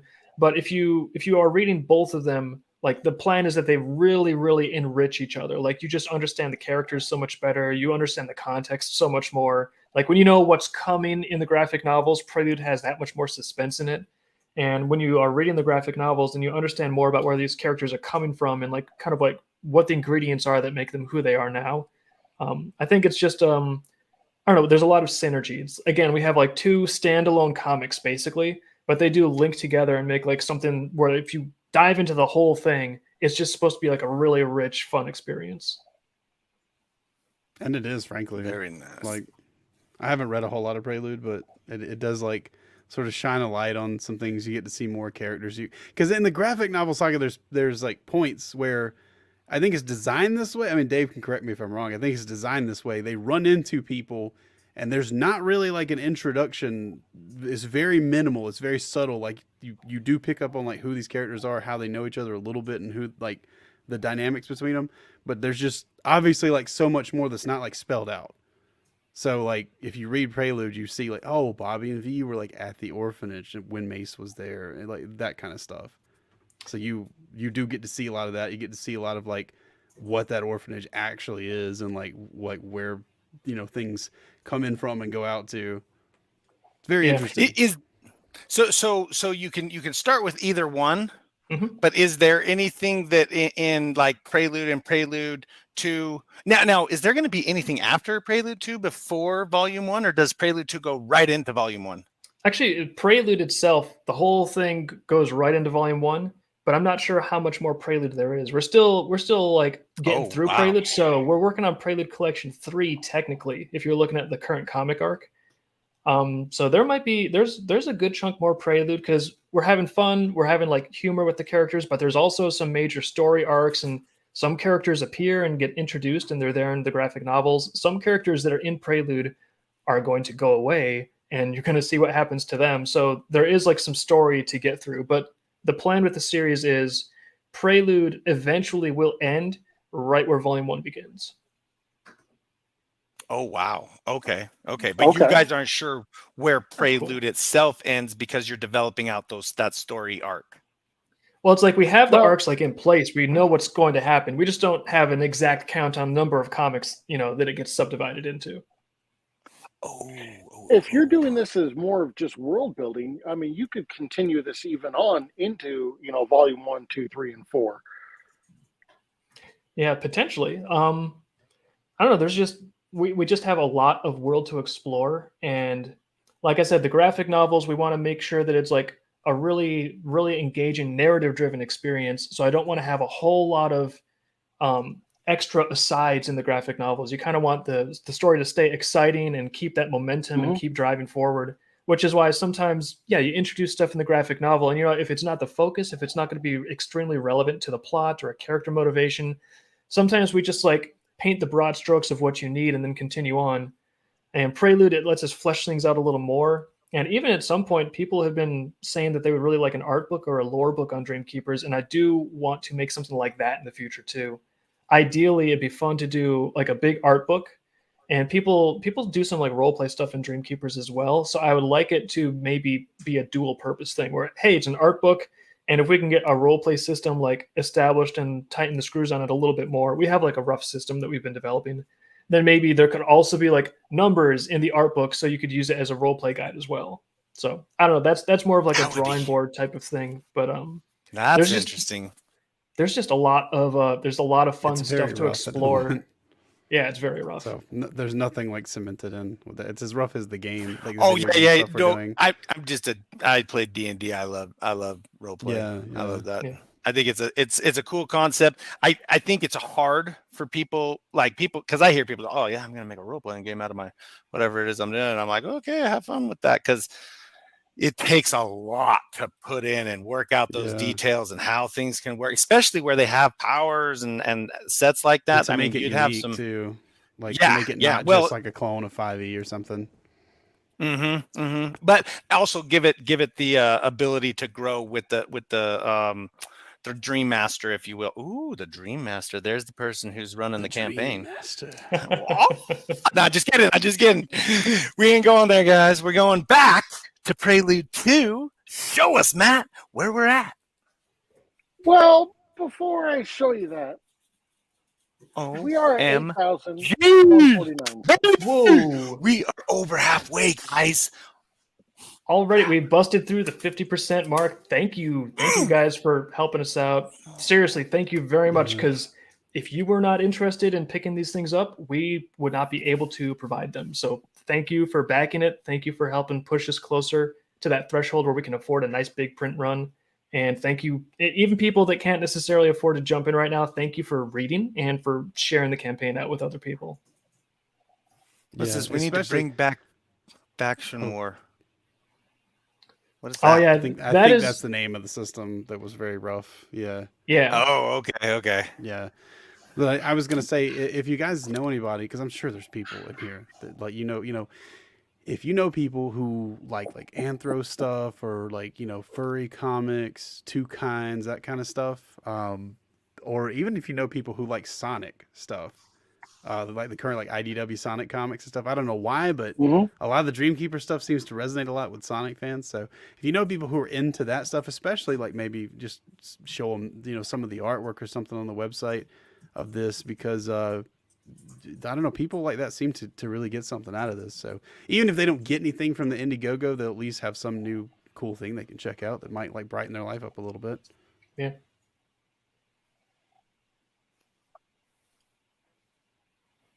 Oh, yes, it is. Willie was saying that he does the $5 Patreon, so he actually gets all the new high res pages and Clip Studio formats. Yeah, that's what Liz was talking about. That would be a good thing to couple with the tutorials too, if you got that, because then you can actually look at the Clip Studio files. Actually, yeah. See exactly what Dave's doing. Yeah, I should probably in one of the tutorial videos, I might even want to mention that at like the end, it's like, oh, if you want to look at the Clip Studio files, we give them out to the high res backers. I didn't realize you were doing that. So yeah, that would be something. Here's an interesting thing.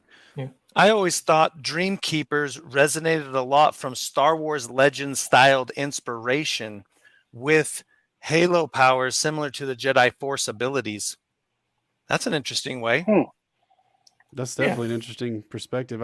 I don't know what Star Wars Legends is. I think that might be like the UPA style Star Wars, kind of done like Samurai Jack looking stuff. I know which one. Yeah.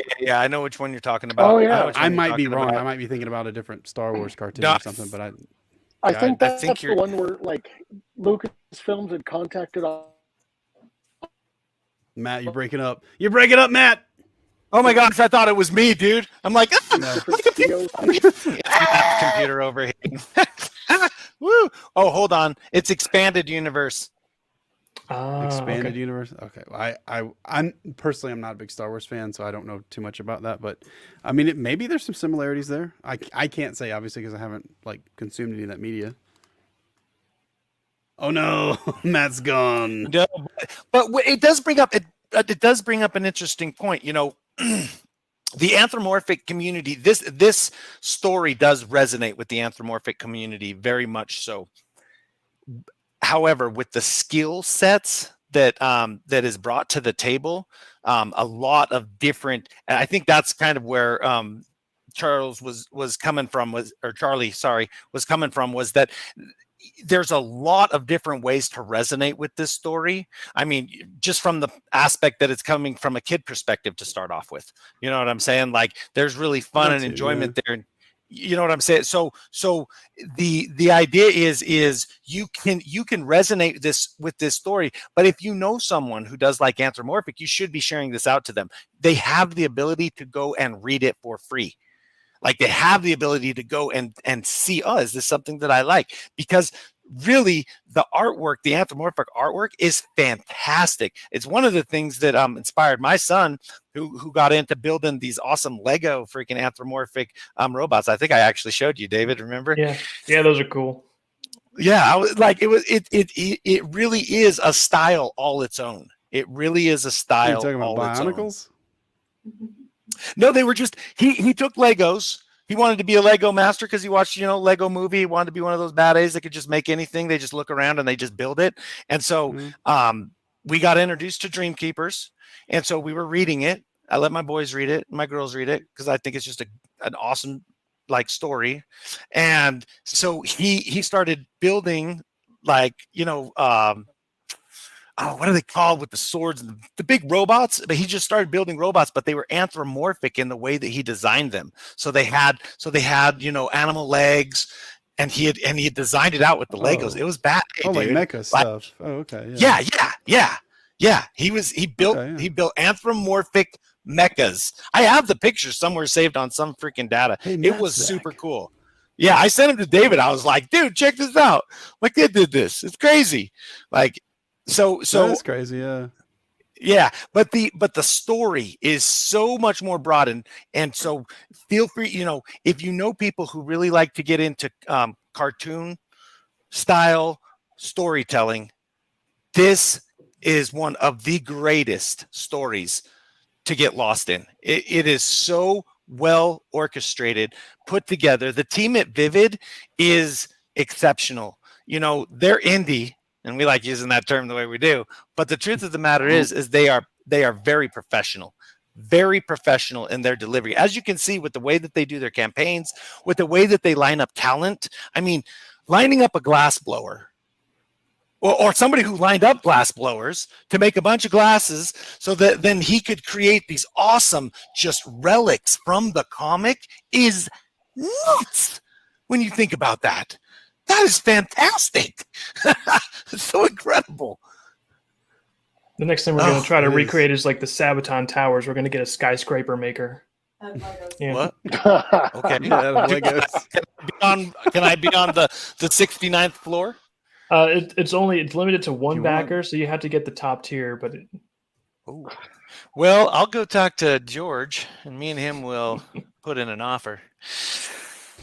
Do you think we could could we get land for a skyscraper, Hazen? Do you think it'd probably be cheaper if we built a massive skyscraper, maybe middle of Nebraska? I don't know. I hear they do some crazy stuff in Dubai, so we could probably do something there. Yeah. How tall is it? Well, I draw it above the clouds, so it's got to be at least 1.5 clouds tall. We're talking about some Guinness stuff here. Yeah. Oh. So nothing with the technology of man today is going to build that. Yeah, we need to develop cartoon technology. Well, I don't know. Oh my gosh, they have an amusement park in Malaysia that's above the clouds. Oh, really? It's built on top of a mountain in Malaysia. Yeah. Oh, cool. Well, yeah, but that doesn't count because the mountain is the foundation. That don't count. Well, kind of. I mean, it is. It's above the clouds. Man-made foundation, or else it doesn't count. I mean, we could go and just build the tip right on the mountain.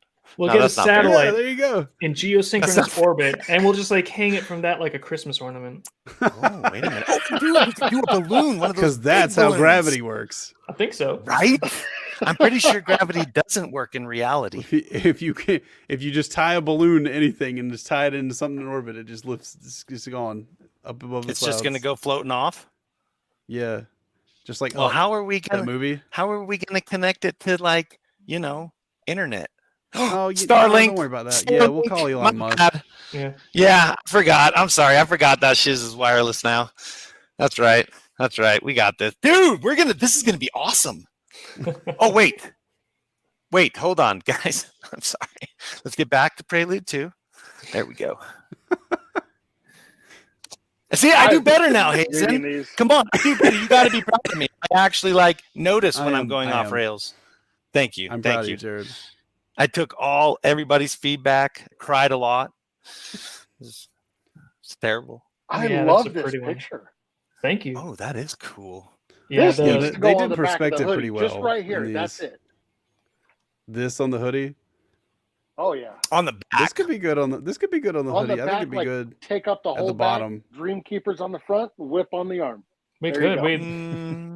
go. We got like, I don't know. and there's so many illustrations like this just scattered throughout Prelude and the comics. It's just everywhere. It's the Oh, field yeah. where child abuse takes Beautiful. place. I was about to say, took a chapter out of my book. No, I'm just. Well, it's fun because like that. I spoil my kids. It's not like a big spoiler. It's more of a teaser. But that field is where they are growing some illicit crops. That's why it's outside the city walls in the wilderness. And you juxtapose that with Vanth, and she is obsessed at this point with tracking down Bast because he ran off from school when he wasn't supposed to. He flipped a chair. He broke a window. So he's a bad boy. He's a bad boy. So she's obsessed with tracking him down and bringing him to justice because she's got some issues of her own.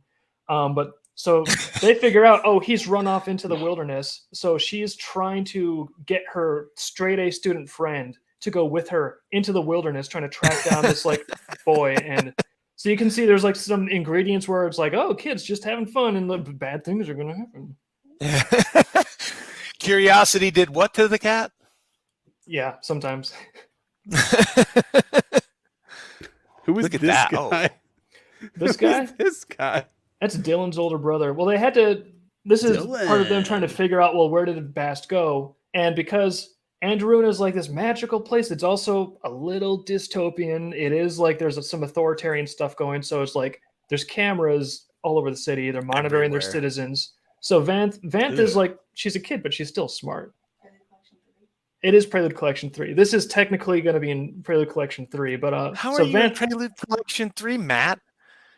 No, it's fine. I like talking about all of it. But so Vanth is like, okay, how do I know where this kid ran off to?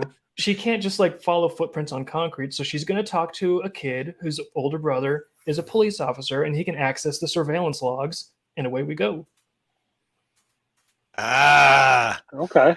And I was just kidding, Matt. You can put that back up. He gave us permission. I was just probably, joshing. Yeah, I just clicked on these, and we should probably group all day. I love those. them. On We the should. website. Oh, Yeah, I need to. Probably I actually group want to do a those. revamp of the comics page just to make it more clear which arcs go in like which Prelude collection and even the volumes. So I don't know. I just I have a little bit of house cleaning up, but it's always like there's always You something guys else I are want to do. Like well, let me just finish this page of the comic. Let me just do a little bit on volume 6. Oh, let me just get the keyframes done for this tectonic scene. There's always production that's like. So I've got a laundry list of things. I should have mowed the lawn a while ago. Okay, that's how it is. This is why my wife doesn't invite people over to my house. You didn't mow the lawn. Can You you don't read do. your books. I don't have a lawn. Okay. Oh, that's the way to do it. Working on the comic. We'll send you Jared. He could work on all that extra stuff for you. Just keep working on the comic. Okay. Wait a minute. What are we doing now? Hold on. They just Hold volunteered on. you to be a just shut up and landscaper. get to work, Jared. Jared. Wait, what? I'm gonna landscape? Hold on. Yeah, Are you they told supplying you- the backhoe? They said you're gonna mow the lawn. I don't have to do that anymore. You're gonna Really? Yeah. Yeah, What? he needs Matt? to work on the comic. Matt just Jared. did that Just to let me? him work. Stay right here. I Matt, mean, come I here. hope you worked out Come rates over. with him in advance. Come here. Bring your face right here. Just come No, closer to the camera. Keep working. Matt, just lean over here, Matt. Lean over where my finger is. You see my finger right here? Come here. Lean over here. Lean over here. Come on, Kiko. Go. I don't A little bit more. want- I'm gonna be in Come on. trouble.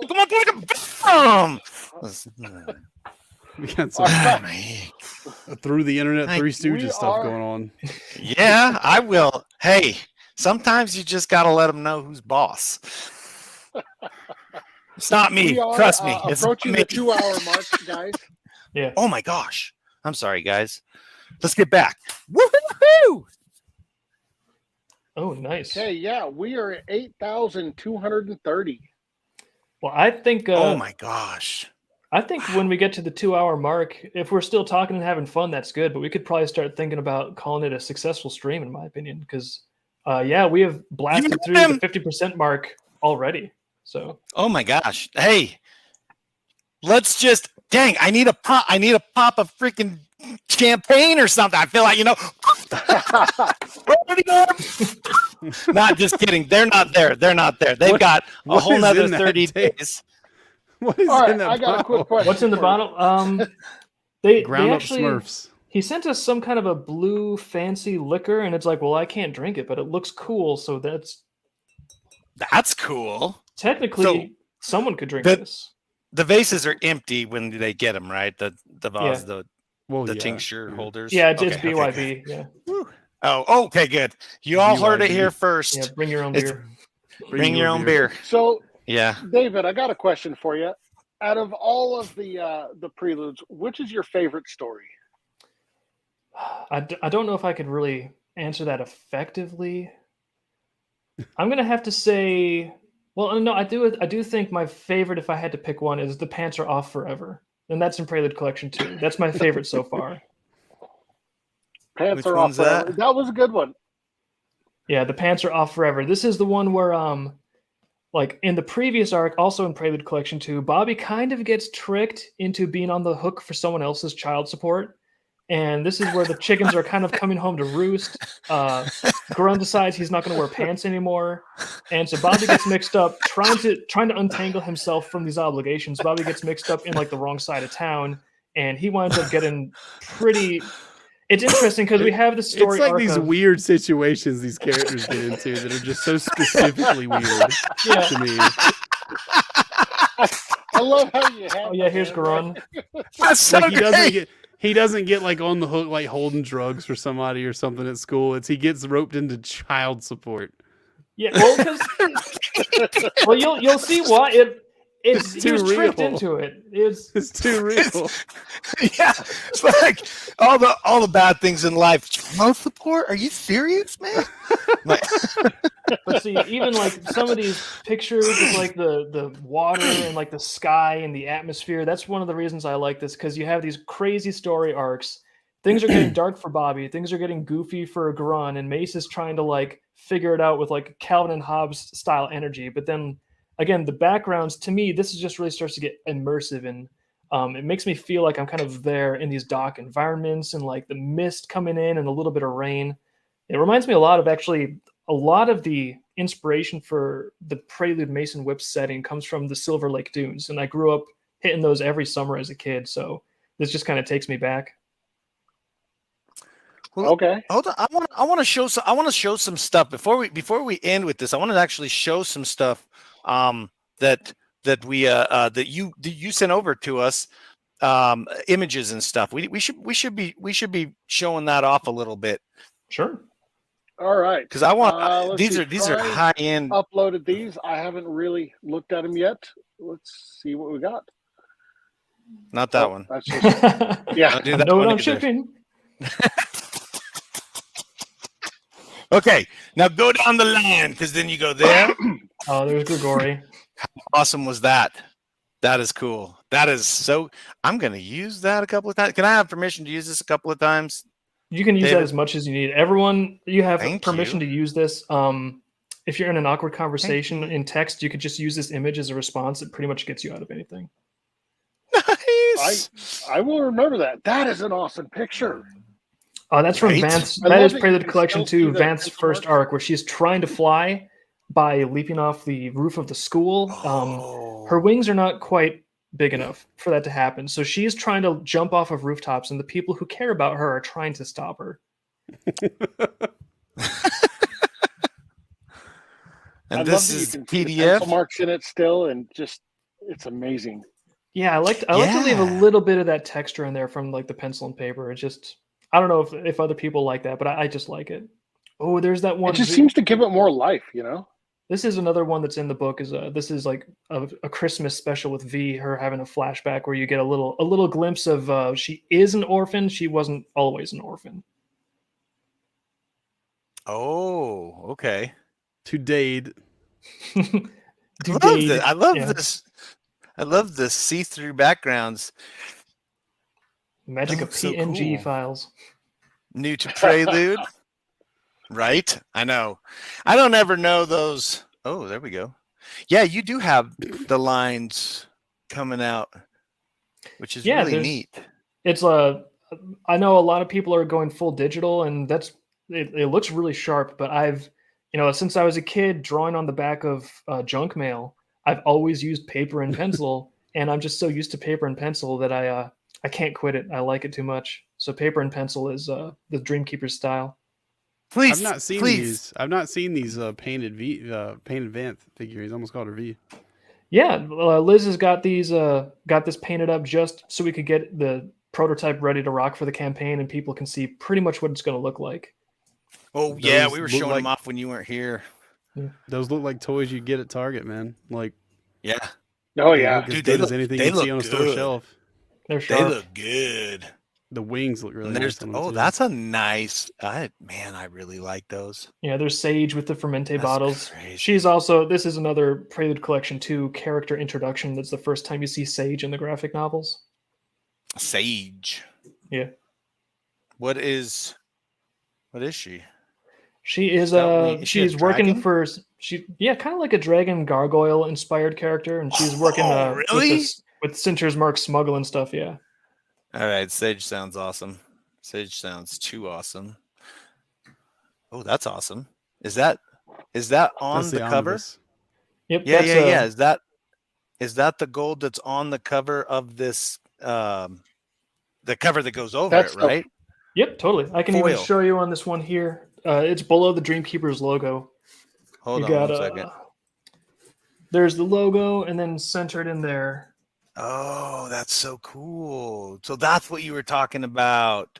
I didn't see that when you were talking about it, so I thought it was just a circular patch like I would put on my certificates, Yeah, but which that's I still thought was super cool, but that's even cooler. I love the foil stamps, yeah. The Yeah. omnibus is really cool. The cover and everything's cool. There's also actually extra stuff in the omnibus that you don't get when you read the digital stuff for free. Which Yeah, I there's kinda tend to extra forget about spot sometimes. illustrations. There's a whole introductory section with a lot of original character illustrations in there too. Like, so reader characters are in the omnibus introducing the dream world to people. Oh, okay. There's a deleted scene in the omnibus. We actually do have a deleted scene from volume 1. So the omnibus has a lot of special edition, like literal special edition content. That's so And here's cool. Luthanama. Yeah. Oh, that's too cool. Yeah, we had Mason Whip on Prelude Collection 1, so we had to put Lilith and Nama on Prelude Collection 2, and eventually Prelude Collection 3 will get Vanth and Bast their time on a cover. Look at that, dude. That's Hazen awesome. has That's a really a good thing image. of bees in his corner, and they're getting really mad. Yeah. And they're about to take him Upset. out. No. They're staying contained right for now. Oh, here we go. Another Vanth figure. Oh yeah, that's another That PNG. looks so cool. That looks so cool. I love the transparent backgrounds. We should just like play with them and have like, oh, Right? It looks cool overlay. I think it looks awesome overlay Yeah. over my face. we should each get a different toy in front of our face. Our little Happy Meal toys. Yeah. So now we covered everything. Is there anything we might have missed with the campaign? I think we covered the campaign. We talked about the different tiers and the stuff you get and the stretch goals. Mhm. And man, like as soon as we started flipping through the pages on the website, I always just get like, that's one of the dangers of like trying to work on this campaign, collect images, put things together. Is like you start like, oh, and you read a little bit of the balloons, and it's like, oh, I'll just read the next page. And you get like sucked Right. into it. It's like quicksand. It's just too fun to read. It really is. So everybody out there, please. Again, these guys have really put the best foot forward and made it so that you have the opportunity. There is nothing that's stopping you. If you have internet access, you have the ability to get introduced to this realm, this world, this reality, if you will, that is just so full of fun and adventure and incredible talent from the artistry to the support team of just awesome people who really are putting excellence out there for us to enjoy. So please, if you can't afford it, share it out. Get this word out. Help these indie creators out. Help them to keep making more awesomeness for us to enjoy, because I'm sorry, it's free and they need you to support. So please go to the campaign, but they want you to enjoy it that much. That's how important this story is. That's how much they care about it. If you got anybody who might be interested in comics, in awesome, really well-drawn comics, artwork, anything of that nature, please go to dreamkeeperscomics.com and check out. You saw Matt clicking on the links, really easy to navigate, really easy to find, and go and read those, because I mean, you can't ask for a better opportunity. It's just fantastic. It's fantastic. And then also, please, please, please, please keep supporting these guys. Help Vivid keep bringing fantastic comics to the industry, originality, great stories, new ideas. I mean, it's so important, everybody. Support the little guy, please. Thank you. Yeah, seriously, thank you, because I don't know, I want to make something that people can just like return to. Like it's consistent, it's like enriching, it's just like this beautiful place that like it feels good. I want it to like be this landscape of just fun tactile things where it's like a whole world that you can be in. It's like a whole fantasy world. There's characters that you know and love, and you get to like see their adventures unfold, and it all ties together. I want it to be like big and huge, but it all like ties together and flows really well. And so it's, I don't know, it's really fun putting it together. It's a ton of work, but I love the fact that people are into it. I love the fact that people are reading it. So thank you for reading, thank you for sharing. And again, pretty much the only way we grow is when you guys help share us with other people, because we're not like Disney. We don't have like, you know, $1 million marketing budget on tap. We don't have like all of these business like connections like hardwired in. So it really is like you guys are our connections. Our connections are you.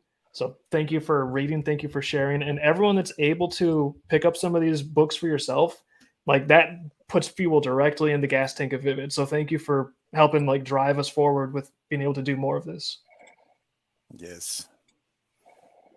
Yeah, we'd be nowhere without these fans that we have. Well, yeah. I should say we'd be nowhere without these fans that Dave and Liz have, because they're the ones who are actually making the story and stuff. I'm just kind of like behind the scenes a lot. But, yeah, the Dreamkeepers fans have been incredible.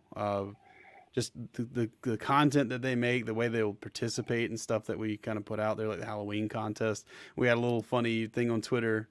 You know, Dave screwed up and gave me the password to the Twitter. So I put a picture of him in a blanket on the Twitter, and people were just putting him in like somebody put him in a Breaking Bad thing. Yeah, no, that was hilarious. Like the Cauldron from Black Cauldron. That's awesome. So just people like they want to, they want to get involved. They want to like participate in this stuff, and the result is just all this funny stuff is made by these funny people, and this amazing stuff is made by these amazing people. So yeah, to everybody who's been a fan for years, even before I was here, of Dreamkeepers, thank you for just supporting this thing and giving it life. Mm-hmm. Yes, absolutely. Matt, you want to say something? I was Too bad. Oh, Jared, did you do that on purpose? That's mean. I'm just kidding. I'm sorry. I didn't mean that. Go ahead. I won't do it again. I promise. I love working with these guys. No, All right. I was saying that, like, I love how, the story can start to, get all sinister and dark and everything. And then the very next page, you're at this kind of lighthearted, goofy, just fun, playful. Everything is great. I love it. Yeah, I want it to have a lot of tonal range. And sometimes you can be, when you're putting a story together, if you like break the tone too fast, sometimes it doesn't work. But I like to try and like get transitions and story arcs where you can thread together those different contrasts and actually have it like work and weave together. Oh yeah, it works beautifully. Oh, thank you. You're like a composer, or not the orchestrator, the orchestra. The orchestra. I'm the orchestra. Conductor. Gosh, orchestra. Oh my gosh, it's like an orca. I want to be the orchestra. Drive trains. Wait, oh crap, you're right. So the conductor does drive the train, doesn't Yeah. it? Sometimes No, the while conductor directing the gets the orchestra. tickets. The conductor And- gets yeah. the tickets. That too. Wait, it's the engineer is Josh Trains. Never mind. That joke is Yeah. out the window Yeah. now. Oh, well. Okay, good. 'Cause it went I tried in on a funny note. It was Close, like, close. don't worry, we're going to end it on a great note. Do we have a note, Matt, to end it on? High C. Ooh, There you go. what? I wanted to ask you a little bit about your Patreon real quick, if that's Sure. okay. Okay, let me bring it up here. You have 6 different levels to support you guys. What are they really? The basic level is the $2 level, where if it's someone that just wants to go ahead and pitch in and help fuel what we're doing, like seriously, every single backer does help us out. At that level, there is so much art that we've got. There's like hundreds and thousands of images, and one of the things I'm bad at is stopping to post things on social media. So if you're at that $2 level, every single day you do get a fresh piece of artwork posted. Liz is the master of the archives. So she goes in there and she organizes like all of this art. So there's going to be some kind of a concept sketch or a commission you've never seen. Something new pops up every day. So you get that if you're just backing us for $2 a month. At $5 a month, that is the high resolution backer level. And at that level, when we post comics and other stuff, we will oftentimes share the Clip Studio file, and it's got all the layers in there. So you can download it. You get it high resolution. So if you want to go into those layers, if you want to like play with the colors or like the lighting setup, whatever you want to do, it's your file. You can play with it. At $10, when we do have votes, I'm like, oh, what should we do with this? What should we do with that? At $10, you get to like participate in the voting, and then $20 is where it really starts to get like tangible. That's the art attack level. At $20, is it really only $20? Yeah. Okay. Well, at $20, you get a free print every month in the mail, a free signed print. And it's not necessarily stuff we're even selling in stores. Sometimes that design might pop up in a store at some point, but it's not guaranteed. So at the $20 art attack level, in the mail, you are getting art from us that we sign for you every single month. Let us know if you want it. Yeah. And Liz says, just let us know that you want it. Well, we're getting better at that with like, fill out your address here and stuff. And then the next level, the pledge pins. Oh, I'm excited about the pledge pins. Is Paige in the other room, or where is she at? I don't know, but I think there's a photo. Where's Paige? Yeah, but anyways, at the $50 level, at that point you are getting, the $20 art attack print every month, but you're also getting every month a hard enamel pin. We're doing like a new design for the Patreon backers. We call that the pledge pin level. So every month you're getting a new design of hard enamel pin, and we just started doing that this year. Every month? Yeah, every month. So we're doing like a monthly new pin design, and they're pretty. I should have brought some to have it like right next to me. I can't go anywhere now. Was it was it like the pins that we saw in the Prelude 2 campaign? Yeah, actually, that's one of the pledge pins is what I used as a sample of like, here's the type of pins we can make. So you saw that's one of the pledge pins. I think that was Page was June, I think. And the July pin has been manufactured. There's like a few months of a lag between like when the month ends versus when the manufacturing comes back. So the July pins are about to ship. They're actually coming in from the manufacturer now. But yeah, at that level, every month you get a highly collectible, highly limited Dreamkeepers enamel pin.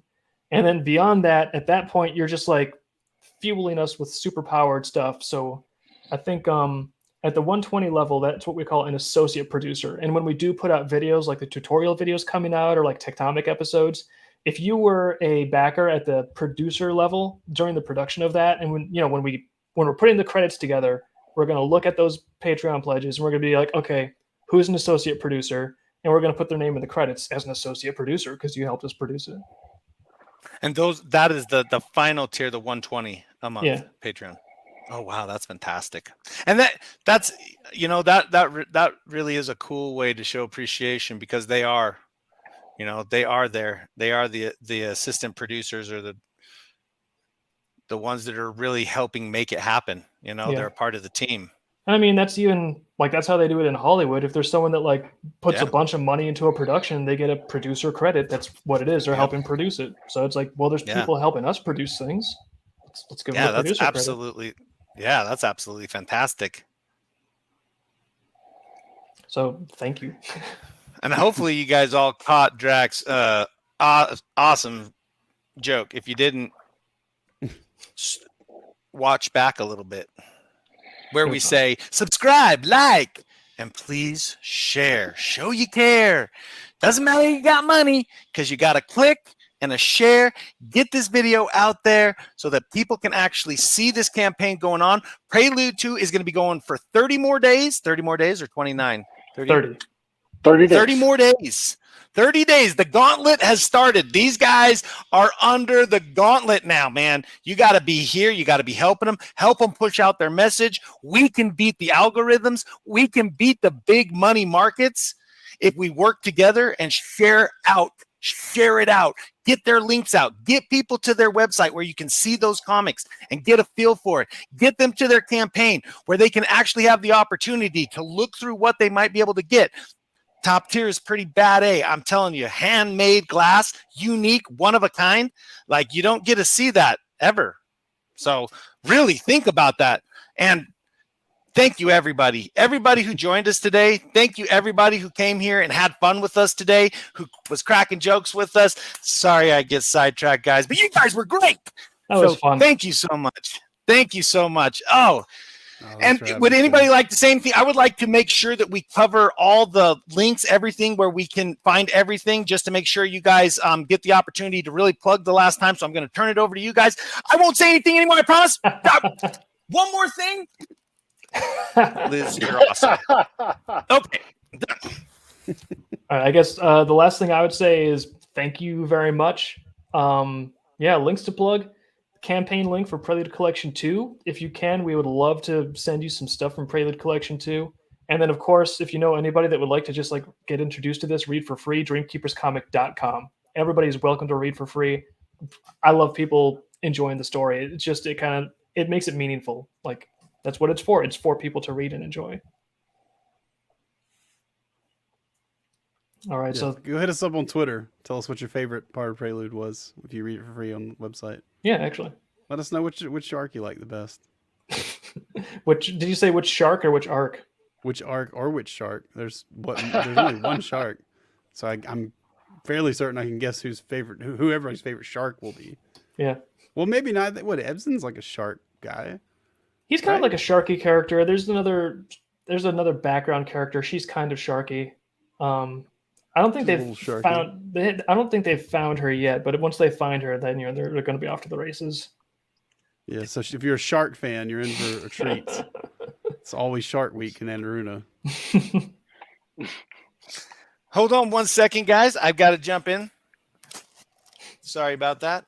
But I got to say hi to Rose. Rose, hi. We want you to know, thank you for showing up. We know that you always share because you care and you're awesome. And we think you're awesome. And just so you know, you don't need to be depressed. You know why? Because you're hanging out with the boys. You got Dave, you got Hazen, you got Matt, you got Fry. I mean, I'm so lucky to be here. I'm like you. I'm lucky to be here. Thank you for always coming and being with us and having a good time. I hope you smile. I hope you have a good day. And I hope everybody out there has a great, great time. Support an indie creator. Support somebody who's making a difference in this world. Smile. All right, now it's like you can go to Crypto Comics. No, you can't go to Crypto Comics. Sorry about that, guys. I did it again. I sent us to the wrong place. You can go to Dream. You can go. I know.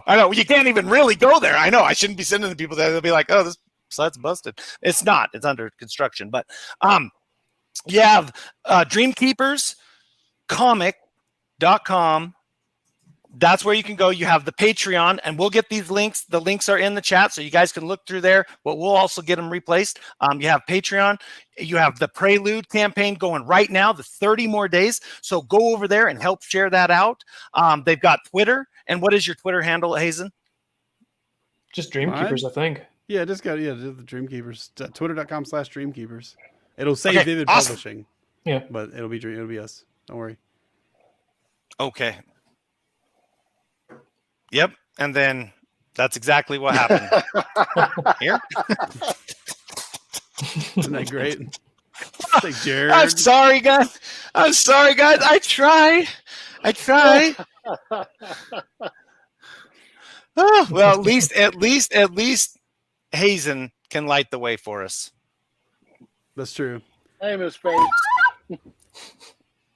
Thank you, everybody, for joining us. David, thank you so much for asking us to be here with you guys on this glorious occasion. Good luck. You guys are going to do fabulous, but good luck. Thank you. Thank you for showing us what hard work does, and thank you for bringing a wonderful story to this world for us. It's been great hanging out with you guys and everyone watching. So everybody just have a good night. I can't hold this pose forever.